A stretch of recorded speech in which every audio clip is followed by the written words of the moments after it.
Hi, everybody. I'm trying to establish contact with Bridget on X. Bridget,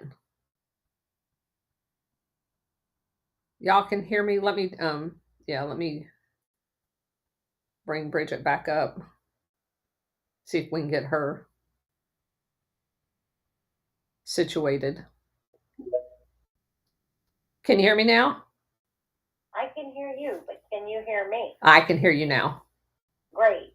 All right. I did get a new Wi-Fi connection today. They actually came in and fixed our internet, and I thought it would actually be better. Well, it does. It might not be. No, it sounds better. I just think it was a glitch. I don't know if you there was another update this morning that I did to X. But anyway, we're good now. So,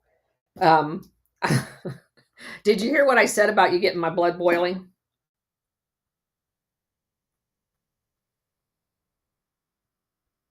Bridget?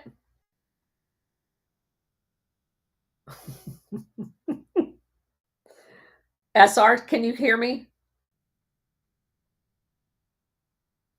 Yes, ma'am, I can hear you fine. All right. Bridget's having problems. Let me remove her and bring her back up one more time.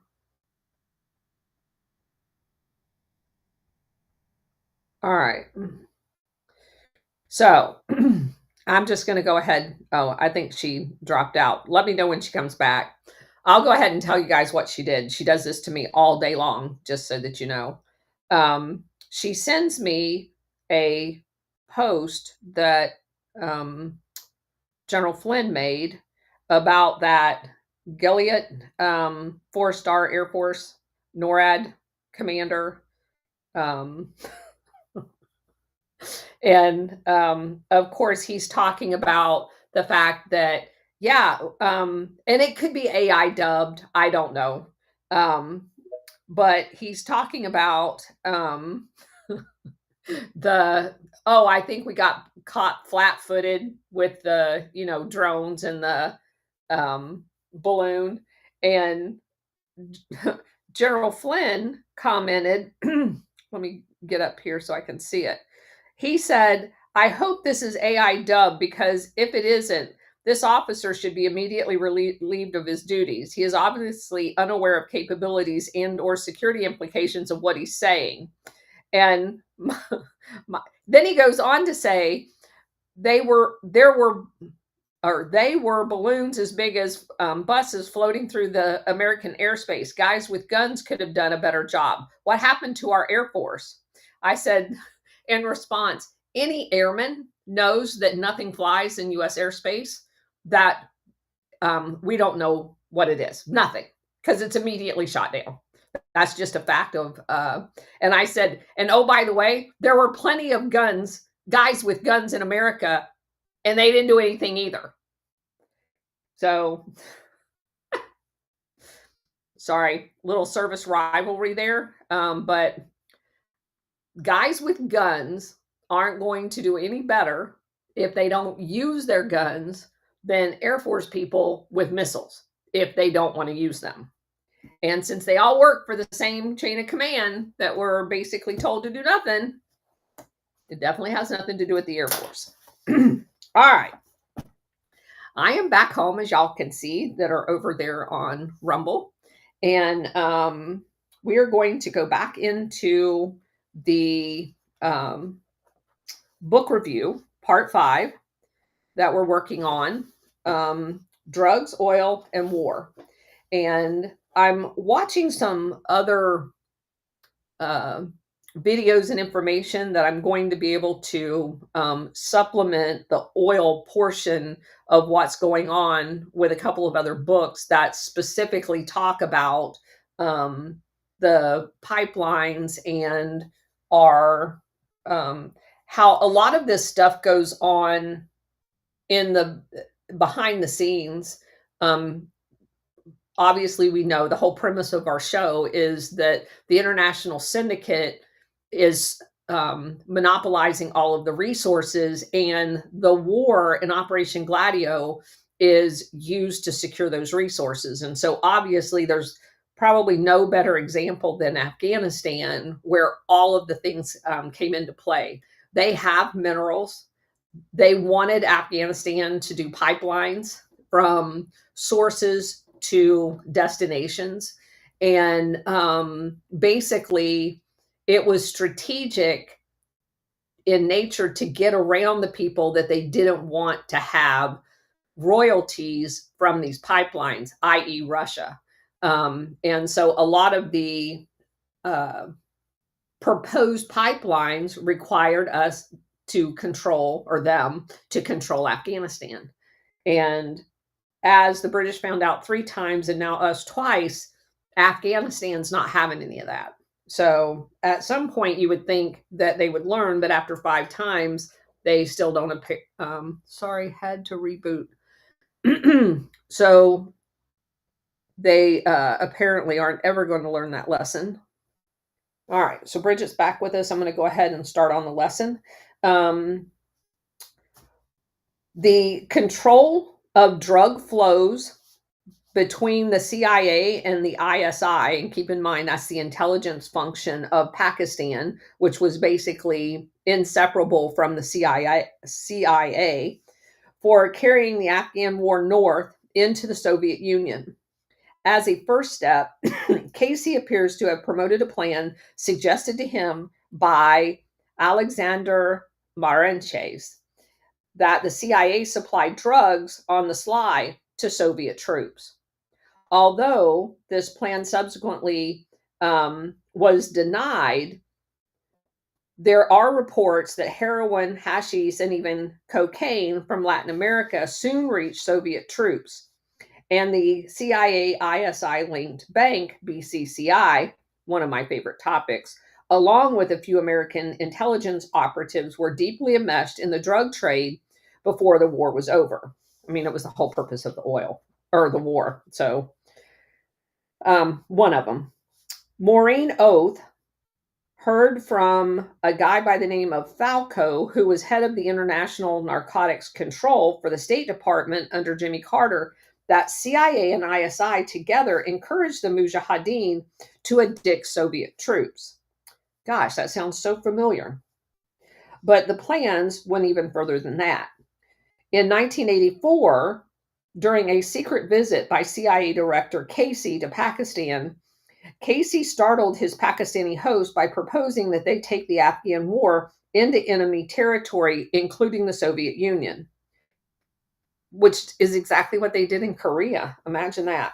Pakistani intel officers, partly inspired by Casey, began independently to train Afghans and funnel CIA supplies for scattered strikes against military installation, factories, and storage depots in the Soviet territory.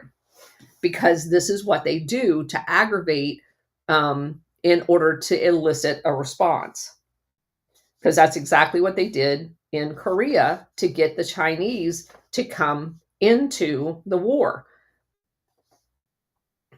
Let's see. The attacks later alarmed U.S. officials in Washington, who saw military raids on Soviet territory as an escalation, and then, of course, they pretend like they don't know anything about it.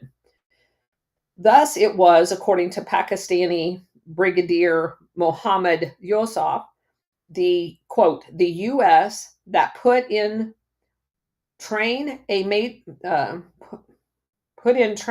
major escalation of the war, which over the next 3 years culminated in numerous cross-border raids and sabotage missions into the Soviet Union.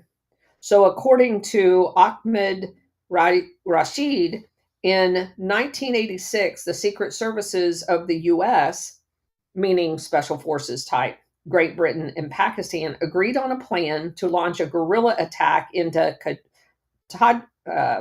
Tajikistan and Uzbekistan, which becomes recruiting places for the Mujahideen, Al-Qaeda, and ISIS, by the way, long term. The task was given to the ISI's favorite CIA stooge, Heck Martyr. who by this time was supplementing his CIA and Saudi income with the proceeds from the heroin because it was all back on the plate. In one of the areas of Pakistan where the ISI was in total control is where they set up the labs to process the heroin. At the same time, the CIA also helped ISI and Saudi Arabia distribute in the Soviet Union thousands of Quran that had been translated into Uzbek. Another important contribution to spread the radical Islamic terror mantra. Casey was an oil man. In his Central Asian Initiative of 1984, it was made at a time when oil interests in Texas already had their eyes on the Caspian oil basin. His cross-border guerrillas, recruited from ethnic Uzbek and Tajiks, evolved in time into a heroin-financed Islamic group who became a source of terror throughout Central Asia in the 1990s. There is also a question, how far back did this heck martyr and drugs go, the relationship? Who originated it? Did the CIA initiate the May 1979 contact with Heck Martyr as part of Carter's and Brzezinski's national policy? Or did Abedi, the guy that was in charge of the BCCI bank, and Haq enjoy a special relationship, meaning the guy that's in charge of Pakistan and Abedi, the banker, with the pro-Saudi elements in the CIA, which they did, by the way, arrange the contact on behalf of drug interests that would soon profit handsomely. Also, did the CIA strengthen the drug trafficking position of its friends for BCCI and the Pakistani administration because it feared the Soviet-backed and heroin-financed intelligence activities among people throughout the Afghanistan infrastructure? And that absolutely is not even a possibility because keep in mind, the Taliban, during their control, already had eliminated the growing of poppy. So it is clear that BCCI and its affiliated Gokal, Gokal shipping interests, and basically we decided when we were doing the BCCI deep dive that basically was like a CIA cutout shipping because basically all they did was ship the drugs. Along with a company called Global International Airways, which also appears to have been a CIA cutout, soon formed the backdrop of the CIA ISI arms pipeline to Heck Martyr. The U.S., fully conscious of Heck Martyr's drug trafficking and anti-Americanism, never exerted pressure on the ISI not to affiliate with him because he was an asset. They used them, and that's already been proven, by the way. In 1959 timeframe, this guy says that drug trafficking elements of Southeast Asia, fearing the loss of their opium sources and connections, had stimulated a phony war crisis in Laos. The author suspects that they did so in order to secure a new basis for drug operations in that country with the CIA airline and the KMT, meaning Chiang Kai-shek, jointly controlled civil air transport, which was, it becomes Air America. It's a CIA front. This involved collusion with elements of the CIA, the military, and the Chiang Kai-shek KMT elements. Lacking, he's saying, like a smoking gun, here it's written down that this happened. There seems to be some consistency between the operations that were set up in Southeast Asia and the ones that are now being talked about here in Afghanistan. So he said events since 9/11 encouraged the author to begin looking at this. And he said in 1959 and again in 1979 and in 2001, the local drug trade was threatened by political developments. And the threat vanished after a CIA backed escalation and elevation to power of drug trafficking elements, which is basically go into wherever you want to put the drug assets, overthrow the government, and put whoever you want there that's going to be friendly to selling you opium. The pressures in 1959 were coming from tribesmen in the northeastern Laos, from Burma, and from Thailand for the KMT, Southeast Asia Golden Triangle. But the Thai border police became a problem, which is why we ended up spending $35 million to buy them off. So, and he goes through the details. We've already talked about all of that.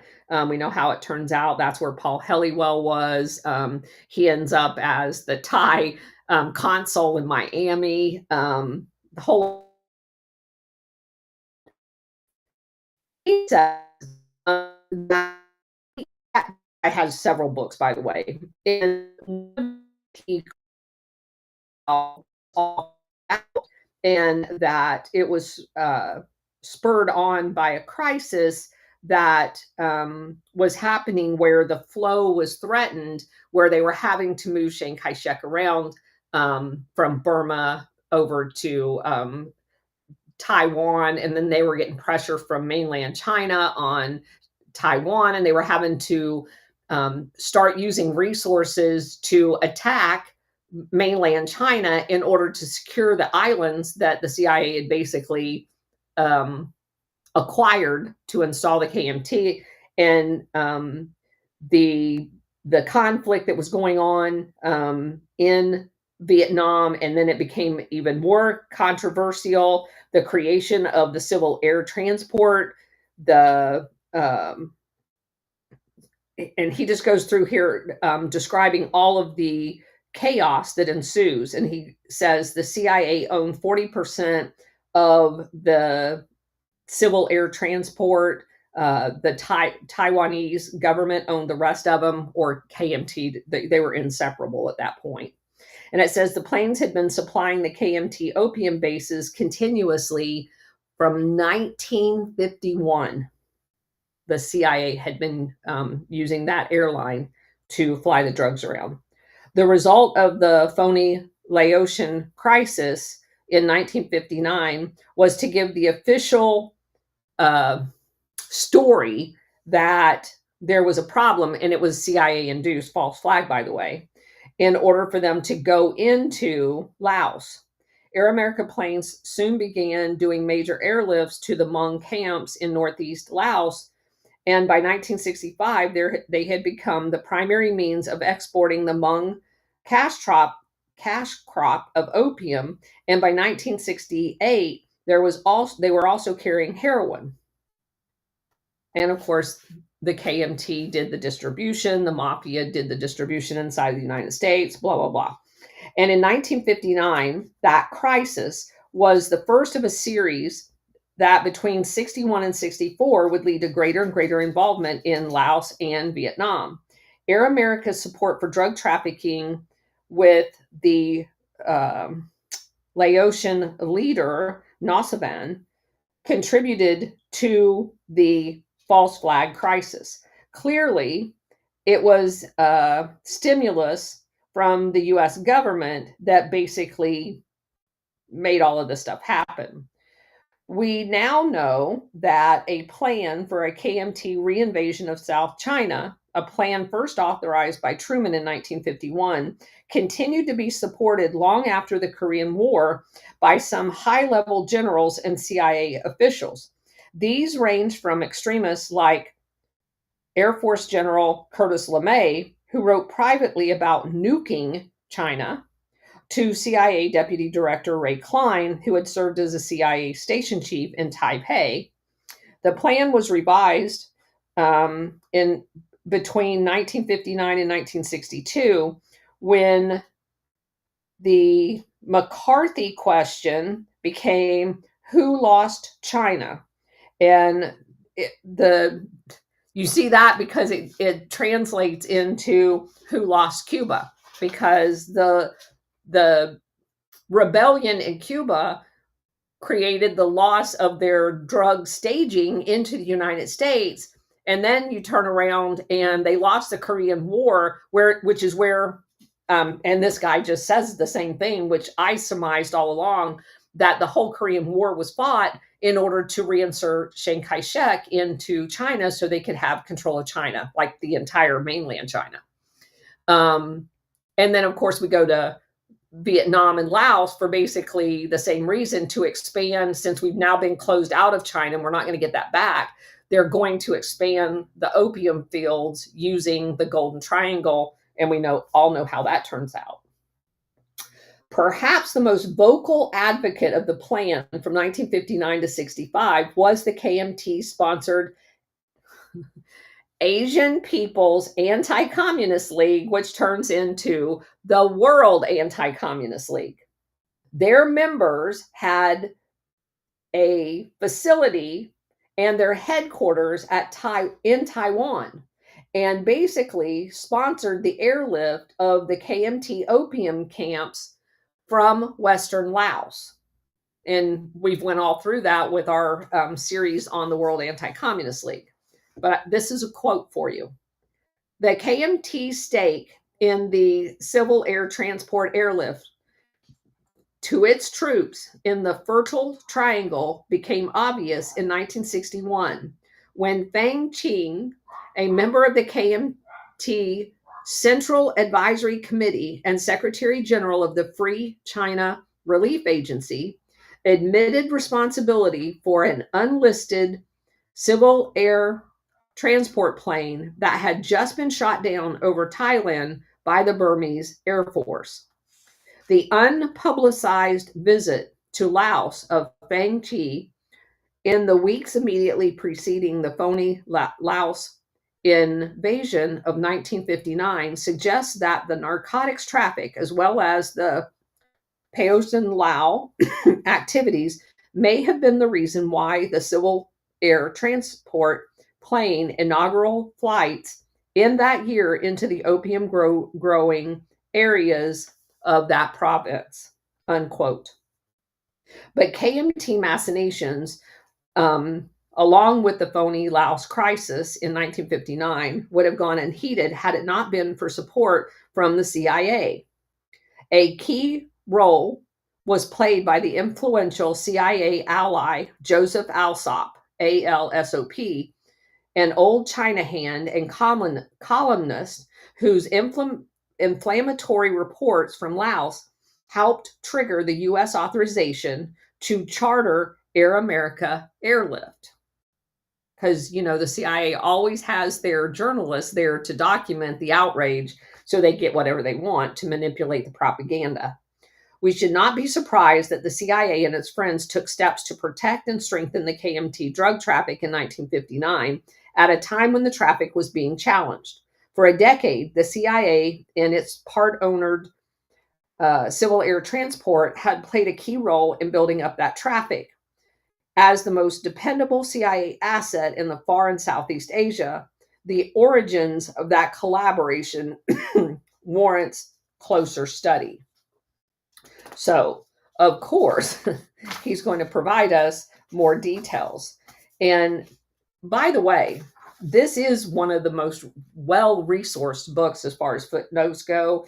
I've had this book for a long time, and I used it as key sources of other books to buy that we've already went through. So just FYI. It's not a very expensive book, and it's not a very big book, but it does have extensive footnotes that's very, very important to the additional material that you may want to review. Okay, so he goes on to talk about the origins of the drug proxy strategy, the KMT, Burma, and the U.S. organized crime. After World War II, it should have been possible to contain the global opium traffic which was severely weakened by the interruption of the maritime commerce into the war footing and away from the drug footing. The expulsion of the KMT from mainland China in 1949 and the founding of the People's Republic were followed by the elimination of the opium crops in China. And therefore, you would have thought that there would have been a significant decrease, except for that's not what they wanted to have happen. But even before the outbreak of the Korean War in 1950, there was support in Washington for strengthening the KMT armies in Burma. On June 10th, 1950, the Joint Chiefs of Staff proposed a program to exploit the renewed vitality of the Chinese National Force, which means Chiang Kai-shek, which means opium. Under the program of the Office of Policy Coordination, OPC, which remember, that is Frank Wisner, which was originally in the State Department and then moves for the clandestine part of the CIA once it's set up, worked under private cover to supply the Chinese nationalists, meaning Chiang Kai-shek, in Burma once they were kicked out of China. This whole effort to support him was the CIA, and by May 1950, this was in full bloom. The true author of the plan, as noted previously, was General Claire Chennault, whose airline, Civil Air Transport, became OPC-Lee Mai Supply Line. And it's spelled Lemi. So it's OPC-LE space MI Supply Line. General Lee Mai, who it's named after, army soon proved itself to be no threat for the new Chinese People's Republic. Its two attempted invasions in 1951 and 52 were easily repulsed by their militia after advances of only 60 miles. As a force to restore the supply of opium to the KMT, however, Lee Mai and his army were so successful that Burma's total annual harvest of opium increased from fewer than 40 tons before World War II to between 300 and 400 tons by 1962. By the end of the 50s, Burma, Laos, and Thailand together had become a massive producer and the source of more than half the world's illicit supply, which ranged from 1,250 tons to 1,400 tons yearly. The OPC later merged into the CIA, which is what I was telling you. They were originally set up in the State Department. This was vital to the surge in production. Starting in February 1951, airplanes of the CIA refinanced airline Civil Air Transport supplied the troops with arms from another CIA proprietary C Supply, and C Supply was set up by Paul Helliwell. At an OPC-built airbase in, I think that was Thailand. After delivering the arms to the KMT in Burma, an unknown number of CAT American pilots were loading the KMT's opium for the return flight to Bangkok. One of these, a U.S.-China veteran by the name of Jack Killam, Killam, was murdered in 1951 after an opium deal went wrong. He was buried in an unmarked grave by CIA agent Sherman Joost, Joost. But later, being flown south, most of the KMT opium was sold to Thai police chief, who, by what McCoy calls a coincidence, was also the CIA's man in Thailand. So they were basically just doing this under the cover. It was the CIA the entire time, the entire network. However, C Supply supplied both the KMT and the Thai border police. Again, because it's all CIA. They're just using different venues to move the drugs around. Continuing CIA support for the KMT opium enterprise in Burma can be at least partly explained by the US's desire to, quote unquote, combat growing popularity of the People's Republic among the wealthy, influential overseas Chinese community throughout Southeast Asia. The KMT reached these communities through triads and other secret societies that had traditionally been involved in the opium traffic. Thus, the restoration of an opium supply in Burma to replace what was lost in mainland China had the result of sustaining a social fabric that was traditionally corrupt. It also financed the KMT's sabotage and opposition to mainland China, which, of course, is what it was doing the entire time. CIA just cut themselves into this process so they could get covert funds to do the Gladio programs as well. So, this assumes that OPC and CIA were using the KMT and organized crime. But one could also ask, wasn't it the other way around? We have to look first at what Bruce Cummings calls the concealed history of the Korean War, which he puts in parentheses, the worst of American post-war interventions, the most destructive, far more genocidal than Vietnam. Powerful forces built up towards its outbreak by June of 1950 from both the Soviets and the American side. By the American side, lobbying by Chiang Kai-shek, Chennault, and others helped lead the Korean War and the Civil Air Transport role in it. This in turn led the Civil Air Patrol airlift to the KMT troops in Burma. These events were marked by extraordinary intrigue that drew at the time multiple charges of diverse and opposing conspiracies. According to Cummings, the definitive chronology was complex. The China lobby infiltrated the CIA and vice versa. I would argue they're both the same thing, because the CIA does things both internally and externally using external advocate groups. So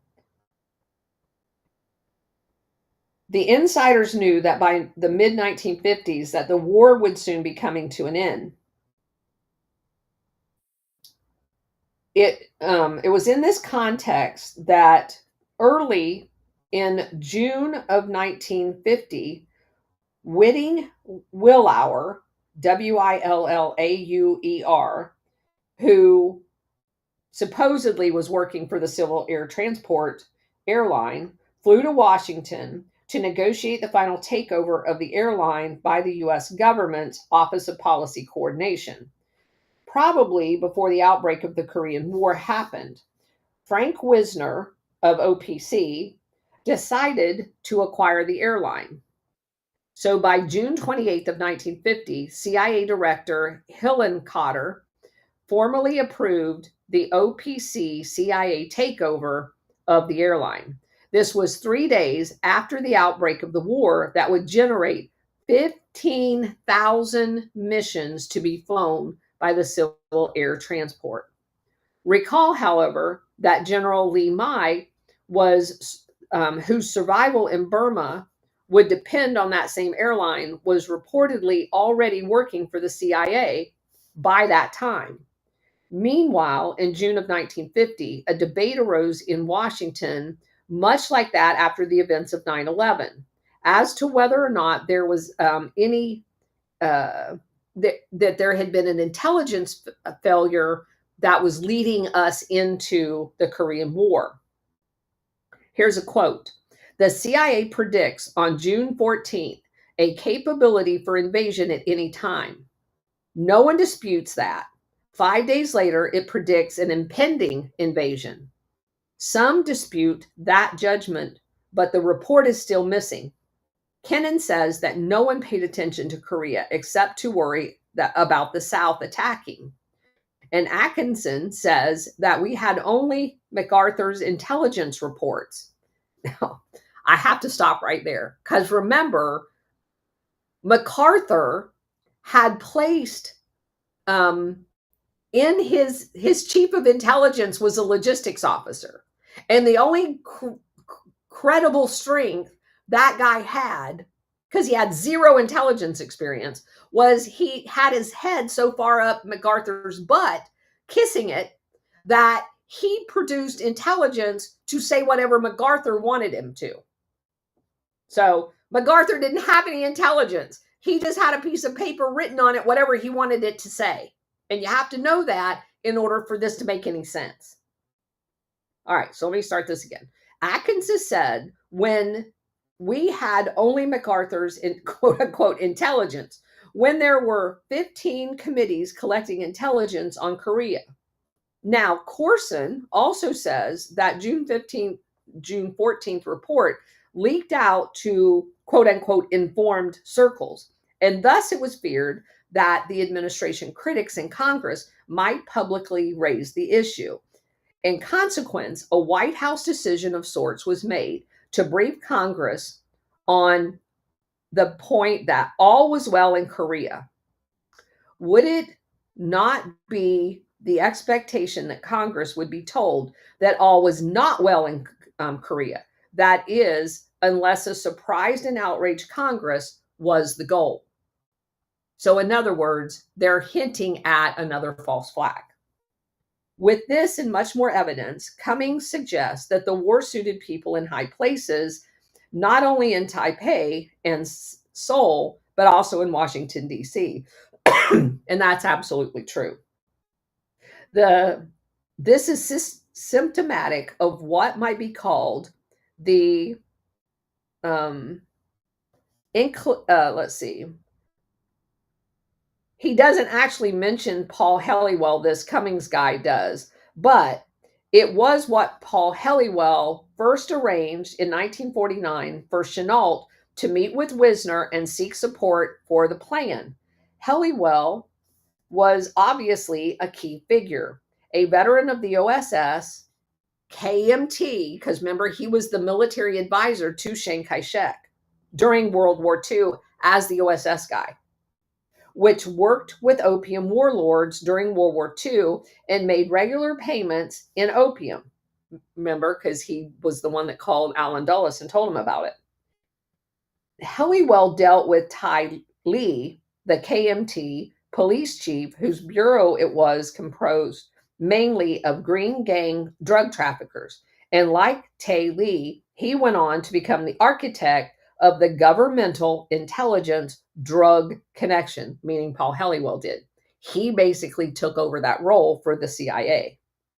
As an OPC official, Helliwell not only arranged for the creation of the Civil Air Transport, later Air America, but he also was the registered agent and supposedly owner of Sea Supply, at least legal counsel, because he's a lawyer by trade.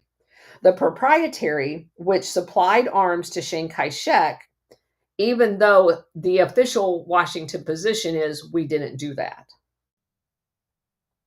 After 1949, Sea Supply shipped arms to both the KMT drug forces in Burma and the Thai border police, who was basically acting as a frontline defense force and allowed the use of their sea and airports in Thailand for the transportation of all of these drugs. That's where we spent $35 million bribing all of those people. But for years, Helliwell was also a legal counsel to Meyer Lansky's bank in Miami. And he invested in real estate while representing Thailand. And I just mentioned that he was the official Thai consul in Miami. At a time when KMT money from Thailand and Burma came via Hong Kong to be washed through Meyer Lansky's properties. Money laundering. Still later, he helped establish Castle Bank in the Bahamas, which we've talked about repeatedly. It was another money laundering operation, which laundered funds for both the CIA and organized crime. Castle Bank was only one of a series of banks in this role. It had complex links to Nugent Hand Bank in Australia, which we've covered extensively, and Washington banker George Olmsted. He worked at Financial General Bank Shares, which eventually is the target of BCCI, another CIA money laundering bank. Helliwell's career was a web of extra-governmental connections centered on business and laundering of money, both with the CIA and organized crime, which I would argue are almost inseparable. With respect to these extra-governmental intrigue, Cummings said, this other author, that history has less to say about all this stuff than he did, because none of this is in history books. So, basically, you're not going to find Paul Helliwell's name in any history, although he was connected to the triads, the mafia, and obviously major drug trafficking, money laundering, banking. He owned a shipping company, but you can't find him anywhere. More surprising was in his book, there were references to Chiang Kai-shek and the China lobby. And again, there's no mention in most history books of the China lobby or Chiang Kai-shek in a negative way. As a matter of fact, you will not find in most history books the delineation between from 1945-ish for the next 30 or 40 years. When they're talking about China, they're actually talking about Chiang Kai-shek, because our government recognized Chiang Kai-shek as China, as a government in exile.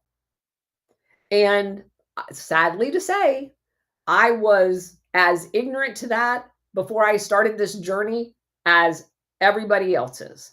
And when I tell people that story, they look at me like I've got, I don't know, horns on my head or something. And to the extent that it was actually Taiwan, i.e. China in exile, that sat in the National Security Council chair for China. And I catch myself sometimes when I'm reading these books during that 40-year span of time, when they're referring to China, I have to keep reminding myself to go look whether it's actually China or Taiwan that they're talking about, because they use them interchangeably on purpose to keep us all stupid. All right. Another author by the name of Ross Cohn said this: there is considerable evidence that a number of nationalist Chinese, meaning Taiwan, engaged in illegal smuggling of narcotics into the U.S. with the full knowledge and consent of the nationalist Chinese government, meaning Taiwan, Chiang Kai-shek, because he's behind it. The evidence indicates that several prominent Americans have participated in and profited from these transactions. It indicates further that the narcotics business has been an important factor in the activities that permeates around everything the China lobby does. And that's a true statement. This silence, in keeping with the failures to explore any of these things, the Chinese secret societies, meaning Chiang Kai-shek again, the triads, any of this, made sure that any of the information about the KMT or the China lobby never got exposed in mainstream media. In China and Southeast Asia, the China lobby types were fixated on Taiwan, ignoring the real power of those who existed that were dependent only on this drug apparatus that was basically the underpinnings of Taiwan. And really, at that time, the only reason anybody even cared about Taiwan. These secret societies were older by far than the KMT and have continued to function until today. Long after the KMT had ceased to be historically important, because the KMT basically became a political party and stopped being, quote unquote, stopped being an army. We now know from a number of excellent historians the opium trade in Southeast Asia since the middle of the 19th century. The opium farms were almost always connected to secret societies that flourished in Chinese communities, meaning Chiang Kai shek, Taiwanese nationalist.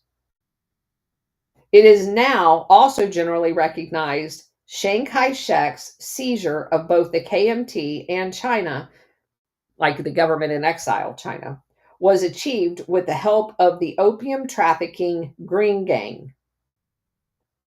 By the mid 1930s, China was producing 7/8 of the world's opium supply, and some of it came to China originally via UK's colony, for lack of a better word, India. That's the result of the whole Boxer Wars. And then once the CIA, not even the CIA at the time, the US interest around this began, also drew people like Meyer Lansky and Lucky Luciano. These contacts with the US mob were apparently not wholly broken by World War II. They were clearly renewed after 1949, when the remnants of the Green Gang fled to Hong Kong along with a rival secret society. An unconfirmed report says that Fang Chi, it's CHIH, who visited Laos for the KMT in 1959, had been with these drug lords in Shanghai as early as the 1930s.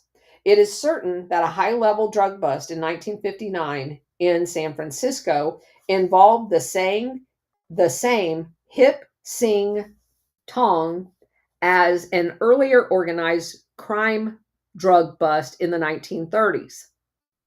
Significantly, the U.S. officials arranged for the ringleader, Chung Wing Fong, an official of the San Francisco Anti-Communist League, which was a KMT front, to escape to Taiwan before local arrests were made.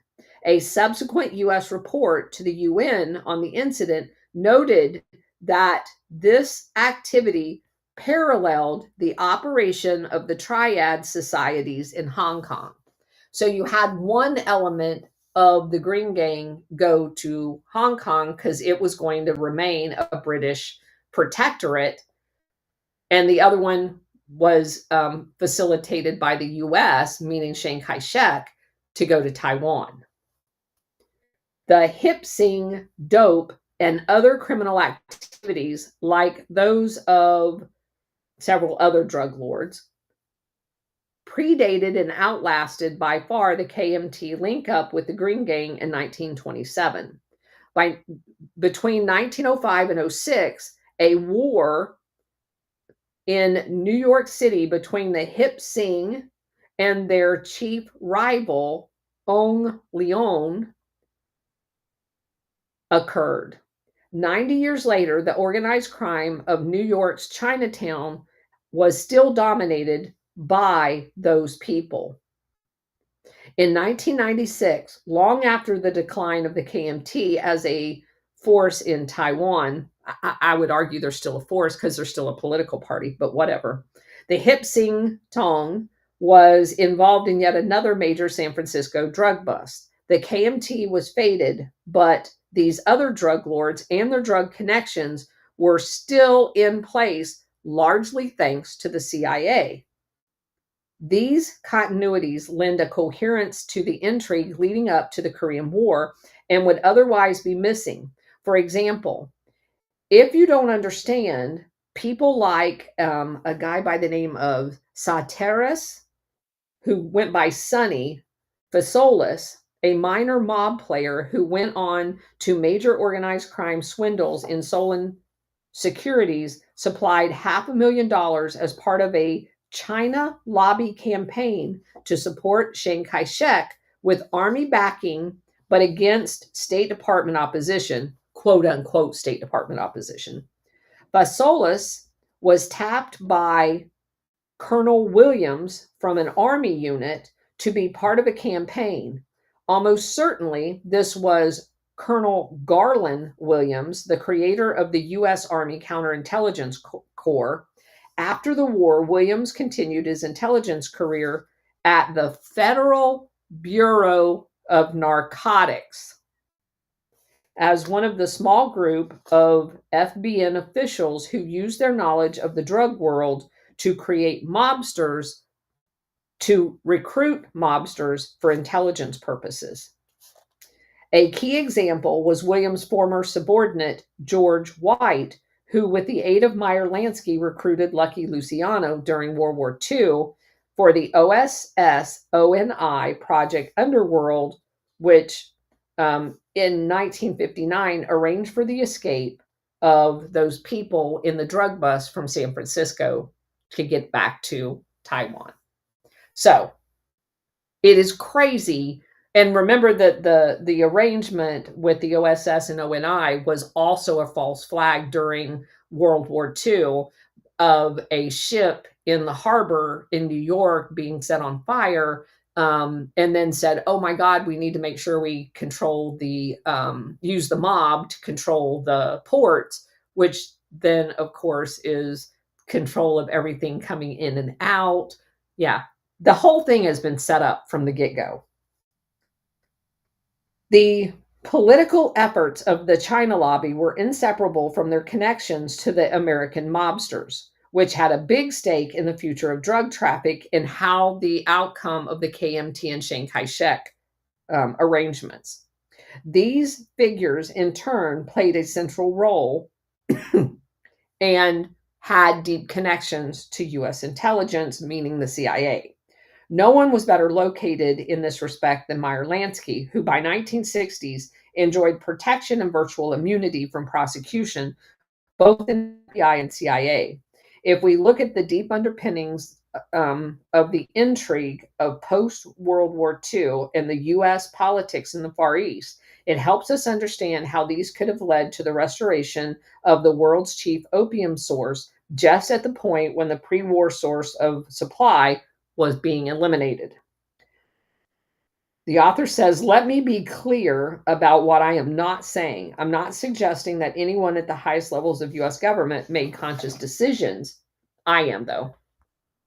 However, it is clear the elements of the U.S. government were prepared to work with the KMT troops long after their drug activities were obvious. In 1949, even the relative moderate and cautious Dean Rusk argued at a State Department meeting that the U.S. should employ whatever means necessary. Arms here, opium there, bribery, propaganda, whatever. Such advice was perhaps only to be expected as the U.S. took up the role in Asia of the colonial power, and it was the easiest time to exert influence over the opium triads that had helped in earlier years to support the British and the French occupation of China. And those outside governments with the prerequisite skills to organize the global drug traffic knew very well that one of the most important prerequisites was the ability to manipulate governments. So we're going to stop there because that's a lot.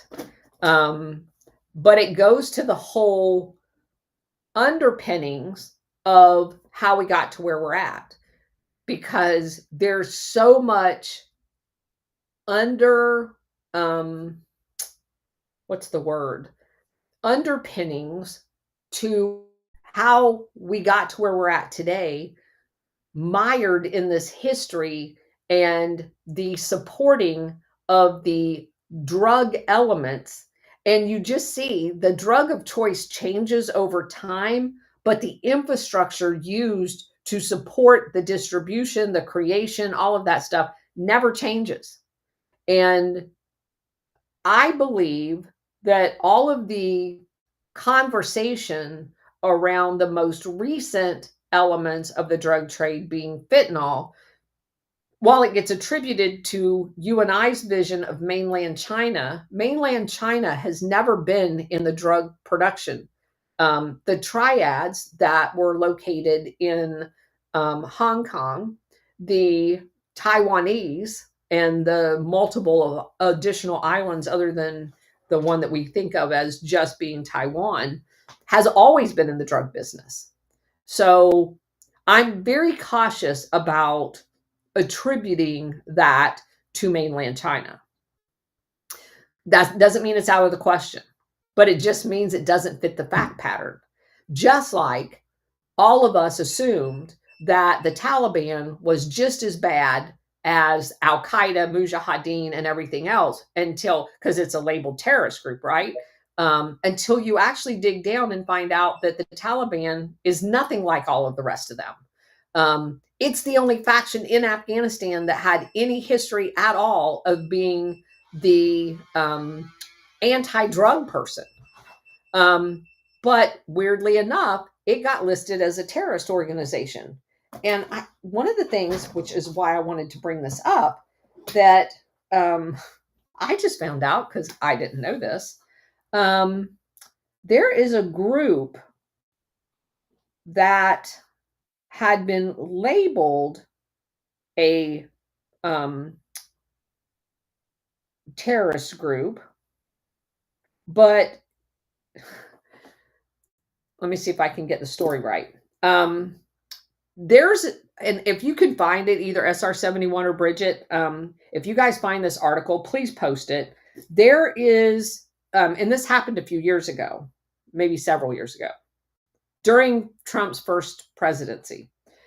9 Chinese engineers building a dam were killed by a terrorist group.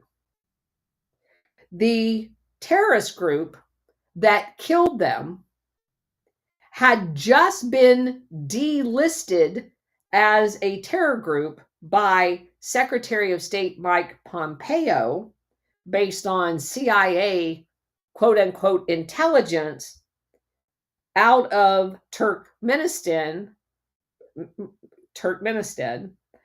as not existing anymore.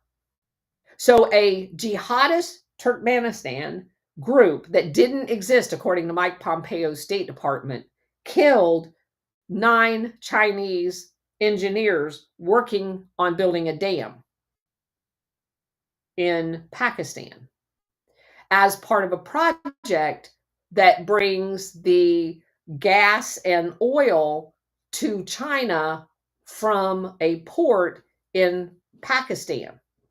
So down in southern Pakistan, they've been building pipelines to go into the area of China. And guess what area of China that is? Oh, that's the area where all the Uyghurs are. You know, the Uyghurs that the CIA was training to be terrorists so that they can attack China. Yeah, that same area. And one of those jihadist groups that the CIA trained, the Secretary of State Pompeo, who had just been the CIA director and knew damn good and well it still existed and it was still active because they fucking trained it, he gets over to Secretary of State and delists it right before they attack and kill 9 Chinese engineers building a dam in northern Pakistan. That just like blew my mind. But anyway, so that's where we're at. We'll open it up. Let's see. Don't bend a knee. Good afternoon, Colonel. Thank you so much for having me up and for all your work. I just read something the other day that said the U.S. State Department or the deep state is mad at the Taliban because the Taliban are forcing the farmers to stop growing poppies and start growing wheat. And that just struck me. They're admitting that they're mad that the Afghanistans are not, producing opium anymore and they're producing wheat. And then you kind of touched on this. I was wondering your thoughts because I've always thought that the CIA was probably behind all the fentanyl, and that being another reason they didn't want Trump in office because they're making bank on all the fentanyl. So Well, I just thought I'd bring that up and see if you could elaborate on either. they're definitely making bank on the drug networks. That's been the case since post World War II. Incrementally, and we've covered most of this. I would say from World War II, during World War II, when Paul Halliwell was working with Chiang Kai-shek and realized that Chiang Kai-shek's financing his entire civil war with Mao, who, by the way, was trying to get rid of all the opium in China that the British had brought in via India. And somehow we were all treated to, never told that part of the story. And we were all told, I'm not a Mao apologist, but if you're going to tell a story about history, you need to tell the actual story about history. Mao wanted all of the opium out of China, and that was his big beef with Chiang Kai-shek. China was made up of basically a bunch of warlords that had always opposed the emperor. They had had multiple civil wars about the emperor. The emperor had been overthrown several times. It's a very turbulent history. They'd been attacked by Japan, blah, blah, blah. So these warlords who always fought for China against the outsiders, but they always fought with each other as well. Well, during World War II, Chiang Kai-shek was not just really fighting the Japanese. As a matter of fact, he barely fought the Japanese at all. He was fighting his peers, knowing that eventually Japan would be defeated, not by China, but by the US. And that if he could use all the weapons being sent to him to take out all his competitors, that he would end up with all of China. That didn't happen for him because Mao kicked him out. And not wanting to lose his connections to the opium in that area, the CIA kind of took him under his wing and set him up over on Taiwan, which is basically what we were just covering. And so the influx of opium back in the 40s and 50s that was targeted primarily at minority neighborhoods, like starting off in Harlem, came via CIA pipelines. And then you fast forward to the 1970s when Nixon declared his war on drugs. He wasn't declaring a war on drugs. He was declaring a war on other competitors' drug sources, because there was a parallel system to what the CIA had set up with Chiang Kai-shek being ran out of it back in the day in the 50s. The French into their labs in by the Corsican mafia in southern France. So you had competing interest here. But when you get up to the 70s, Nixon worked with the French president to eliminate the Corsican mafia, which gave the CIA and the Sicilian mafia in Italy exclusive rights to that pipeline. So they're making bank on making bank. And at this point, they're using the Vatican Bank, which just conveniently is located in Italy, which gave them also another leg up. But they had been using the Vatican Bank for a long time for the CIA's portion of it. But this obviously, by taking out the Corsican mafia, expanded it by a lot. And just so happens, because it's another one of those coincidences, in 1972 is when BCCI gets set up, when all of the profits for the entire drug network gets transferred over to the CIA because they take out the Corsican mafia. So now, wherever the Corsican mafia was money laundering, I don't know.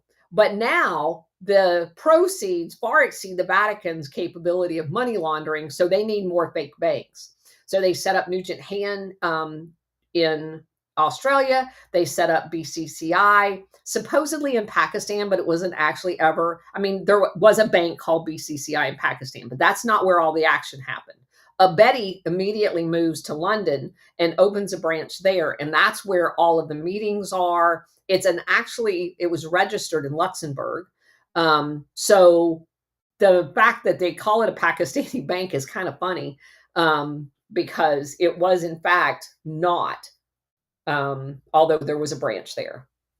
So they do that as a deflection. The money behind that bank also is very interesting, primarily from Saudi Arabia and the UAE. And the UAE keeps coming up because what just happened in Afghanistan with the Taliban when they took back over the fake president that the CIA had installed? Let me get his name because I always forget his name. Ghani? Yeah, Ghani. That guy? Well, he fled as soon as the Taliban kicked the US out. That guy picks up and leaves with $167 million of your taxpayer dollars, by the way, in like 4 cars and a helicopter full of money. And where does he go? UAE via Oman. Yeah. So this is a crazy story. And every part of the story has the CIA fingerprints on it. Illini, go ahead. Hey, Colonel. I added something to the nest. It's some reporting by Sam Cooper in Canada on United Front, Trudeau meeting with Sam Gar, a fentanyl trafficker who was working for United Front, who was later attacked in a drive-by shooting. I think it's probably really complicated, is my guess. As some folks know, United Front is a organization funded by the People's Republic of China, and there does appear to be at least a little bit of association with fentanyl trafficking here. Of course, Trudeau is just complicit, it looks like. They got photos of him and his security detail allowing him to meet with a fentanyl trafficker who later suffered, but survived a drive-by shooting. Yeah. And that's what I want make sure everybody understands. I don't know. I'm just saying that, and I've been made aware that there is a very big difference between the PLA and the communists and then the rest of the Chinese society. So it is very important for us through this entire process of learning what the hell is going on, because nobody tells us the truth, that you keep an open mind. And I have an open mind. I'm just saying that from 10 years ago on, it wasn't China. It was Taiwan. And I also find it very interesting that when we originally looked into this about a year ago, we found, I don't remember, it was over 50 pharmaceutical, because of course that's what they basically use. That's even what the Corsican Mafia was using. They have facilities dressed up as pharmaceutical corporations, like the one in in Marseille, or however you say that, in France, was like as big as I don't even know what comparison, bigger than the Pentagon complex there, that was billed as a pharmaceutical company when it was a heroin lab. That's literally what it was.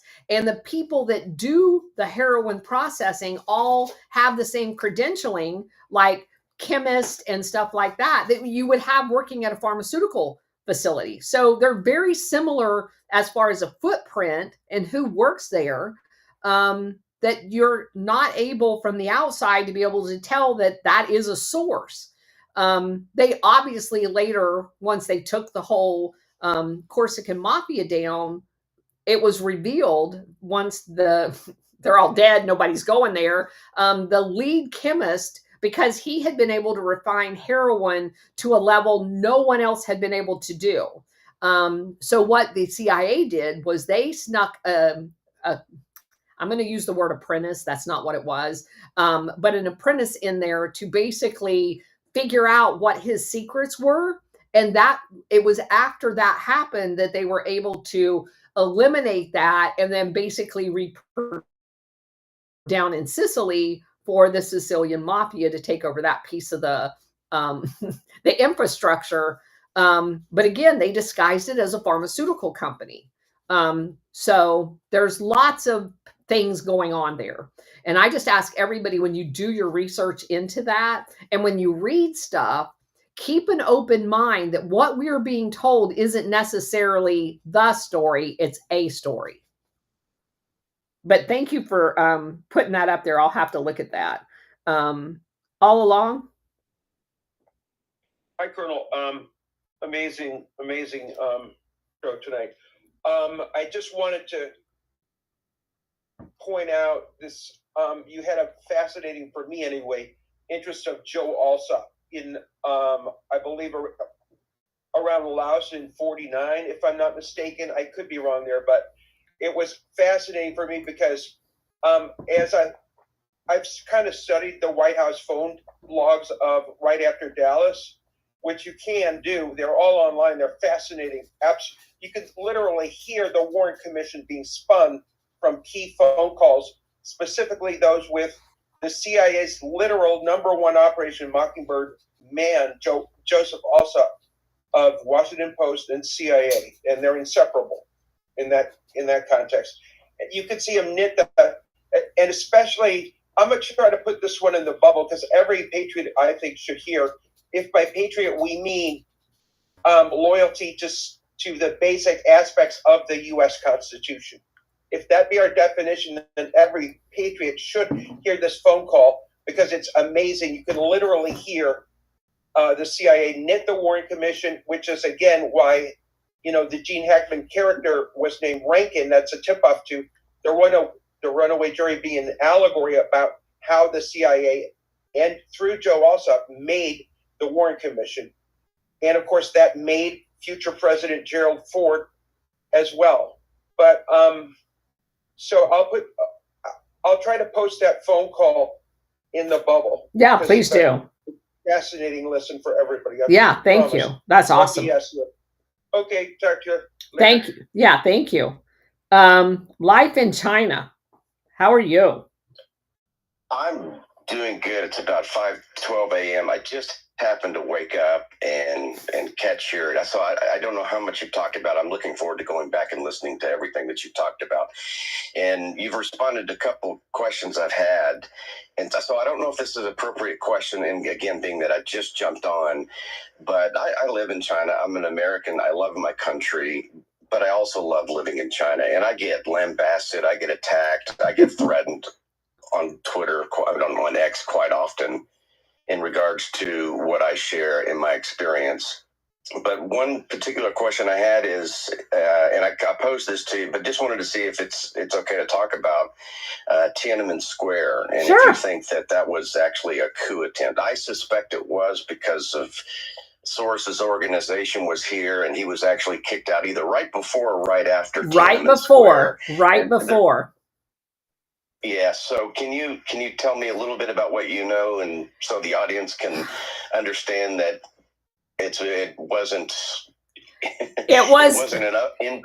It was a story and not the story. Tiananmen Square, and I have not done a really deep dive in this because when I first, we have been spread so thin over trying to find out kind of generically what all was happening with this thing that we dabbled in all of the geographical areas. So obviously, in finding out about the differentiation, which had never been made to me, and I'm embarrassed to say that as a military officer, between China and Taiwan and what that whole history was. And that should bother everybody in America, that they're raising military officers that are never explained the difference between China and Taiwan and how the United States And it's military, by the way, because MacArthur was responsible for all of this, the whole misdirection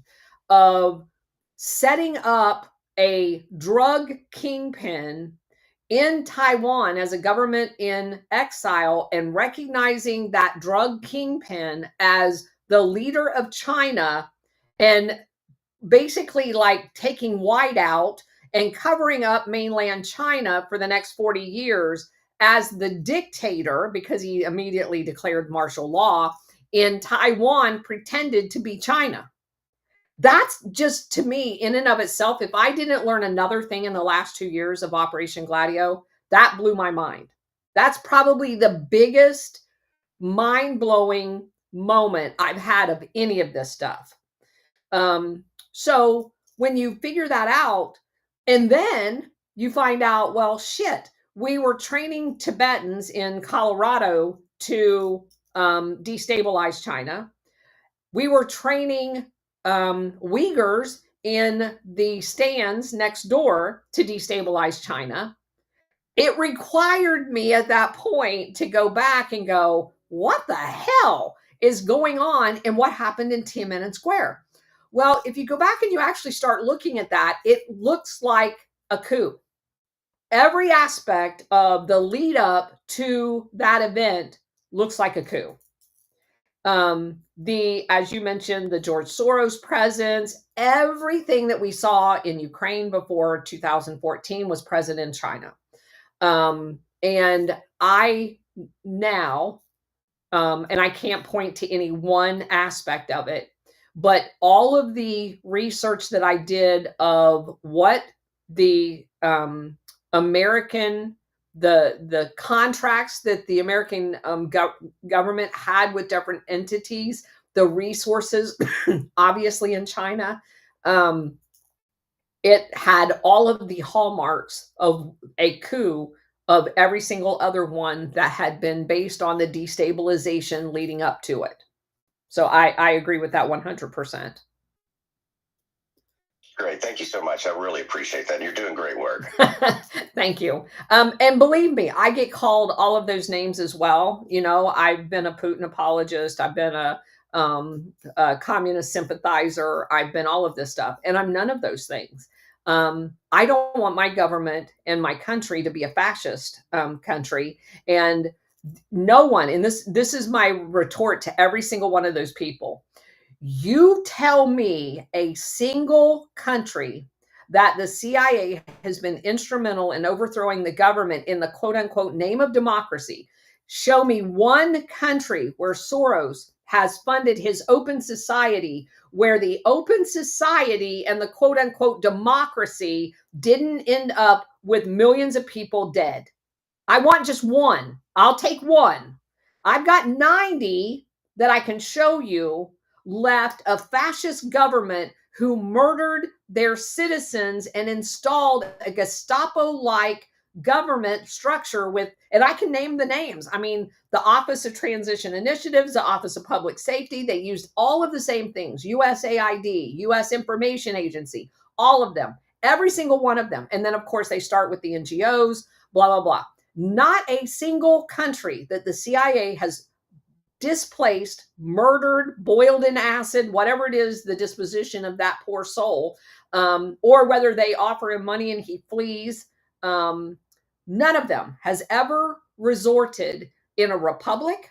They've never resorted in an actual democracy. And they've never resorted in a government that didn't turn around and murder innocent civilians. So, with that track record, any place these people show up in force, you know it's going to be hell on wheels and a lot of people are going to die. And if they don't get what they want initially and they can create a plausible false flag, they'll commit United States military to die too. So my job is to expose that so that we stop littering the world with dead bodies. Amen. Yeah. Even when it goes against the grain. And that's one of the things with, I posted earlier, did anybody get to listen to that video I posted of Tulsi Gabbard talking about Yemen. I know it is not a popular. Not yet. Yeah, I know it's not a popular position, but I've taken lots of non-popular positions. Yemen, the people that are fighting are the good guys. I'm just going to say that. They have been attacked for decades by the bad guys. And I don't care who doesn't want to hear that. There would be no problem with Yemen if we would leave Yemen alone. But they don't want to leave Yemen alone because they want to control both sides of the entrance into that strait to go up to the Suez Canal. And that's why the Horn of Africa, and I'm going to be very open with you guys. When I got to CENTCOM's AOR, which is area of responsibility, included all of the Middle East and, weirdly enough, the Horn of Africa. And that always puzzled me. Why would any of Africa be in a military unified command that had the Middle East in it? Because the Middle East has its own issues. And why would you divide up Africa? Africa has its own issues. And when you're building a combatant command, you normally do that based on the similarity of the territory. And it would make much more sense for the Horn of Africa at the time to have been in all of Africa, which at that time fell under the European command. And that in and of itself is kind of ironic, right? Because they're all European colonies. And when I realized that as part of this whole thing, I'm like, oh, son of a bitch, no wonder. You wouldn't want to take, because they're all still affected by those colonial ties. So then, long after I was gone, they created AFRICOM and put all of Africa under one unified command, which still is ran out of EUCOM, ironically enough. So, because AFRICOM is not actually in Africa, which tells you a lot from a military perspective. They're overseeing Africa from Europe still today. But I thought it was odd. Why would you not have the Middle East? And another thing, they did not have initially all of the stands like Kurdistan, Tajikistan. Those all belong to Europe too, but they all have Middle East ties. So while I was there, they chopped all of the stands over to Central Command, which again, from a unified military perspective, as far as national security, makes a lot of sense. But they still left the Horn of Africa. And now I realize the reason they did that, because they want total control and a cohesive approach to the exclusion of all other control of that waterway. And it required control of both sides, both the African side and the Middle East side. And they were not going to have that policy chopped up among two combatant commanders. They wanted all under one. And it had everything to do where if you lost control of the port of Aden, which of course Yemen wants that port back. And again, irony of all ironies, isn't that what Trump was just saying about Panama, that he didn't want China controlling the ports down there? Well, don't you think Yemen wants to control their own ports? Panama isn't even ours. Yeah, we paid for about whatever it was, 60% of the construction of it, but it isn't ours. We want secure passage there. But if we're all adults in the room, you can get secure passage by Yemen by recognizing the indigenous Yemeni people and not the puppets that the Saudi Arabians and the UK puts in on the south and the north borders and tries to pinch out all of the actual indigenous people out of their own country. And if, by the way, that they can't get them to go along, then they just bomb the hell out of them. And you're not going to change my position on that. That's wrong. And that's exactly what we're doing right now. Hey, Colonel, this is Patrick again. I have a quick question for you. Sure. So I've through a series of coincidences, I ended up getting in one of, are you familiar with Jordan Daly, the guy that kind of runs a lot of these spaces? I've heard his name. I don't go into his space though.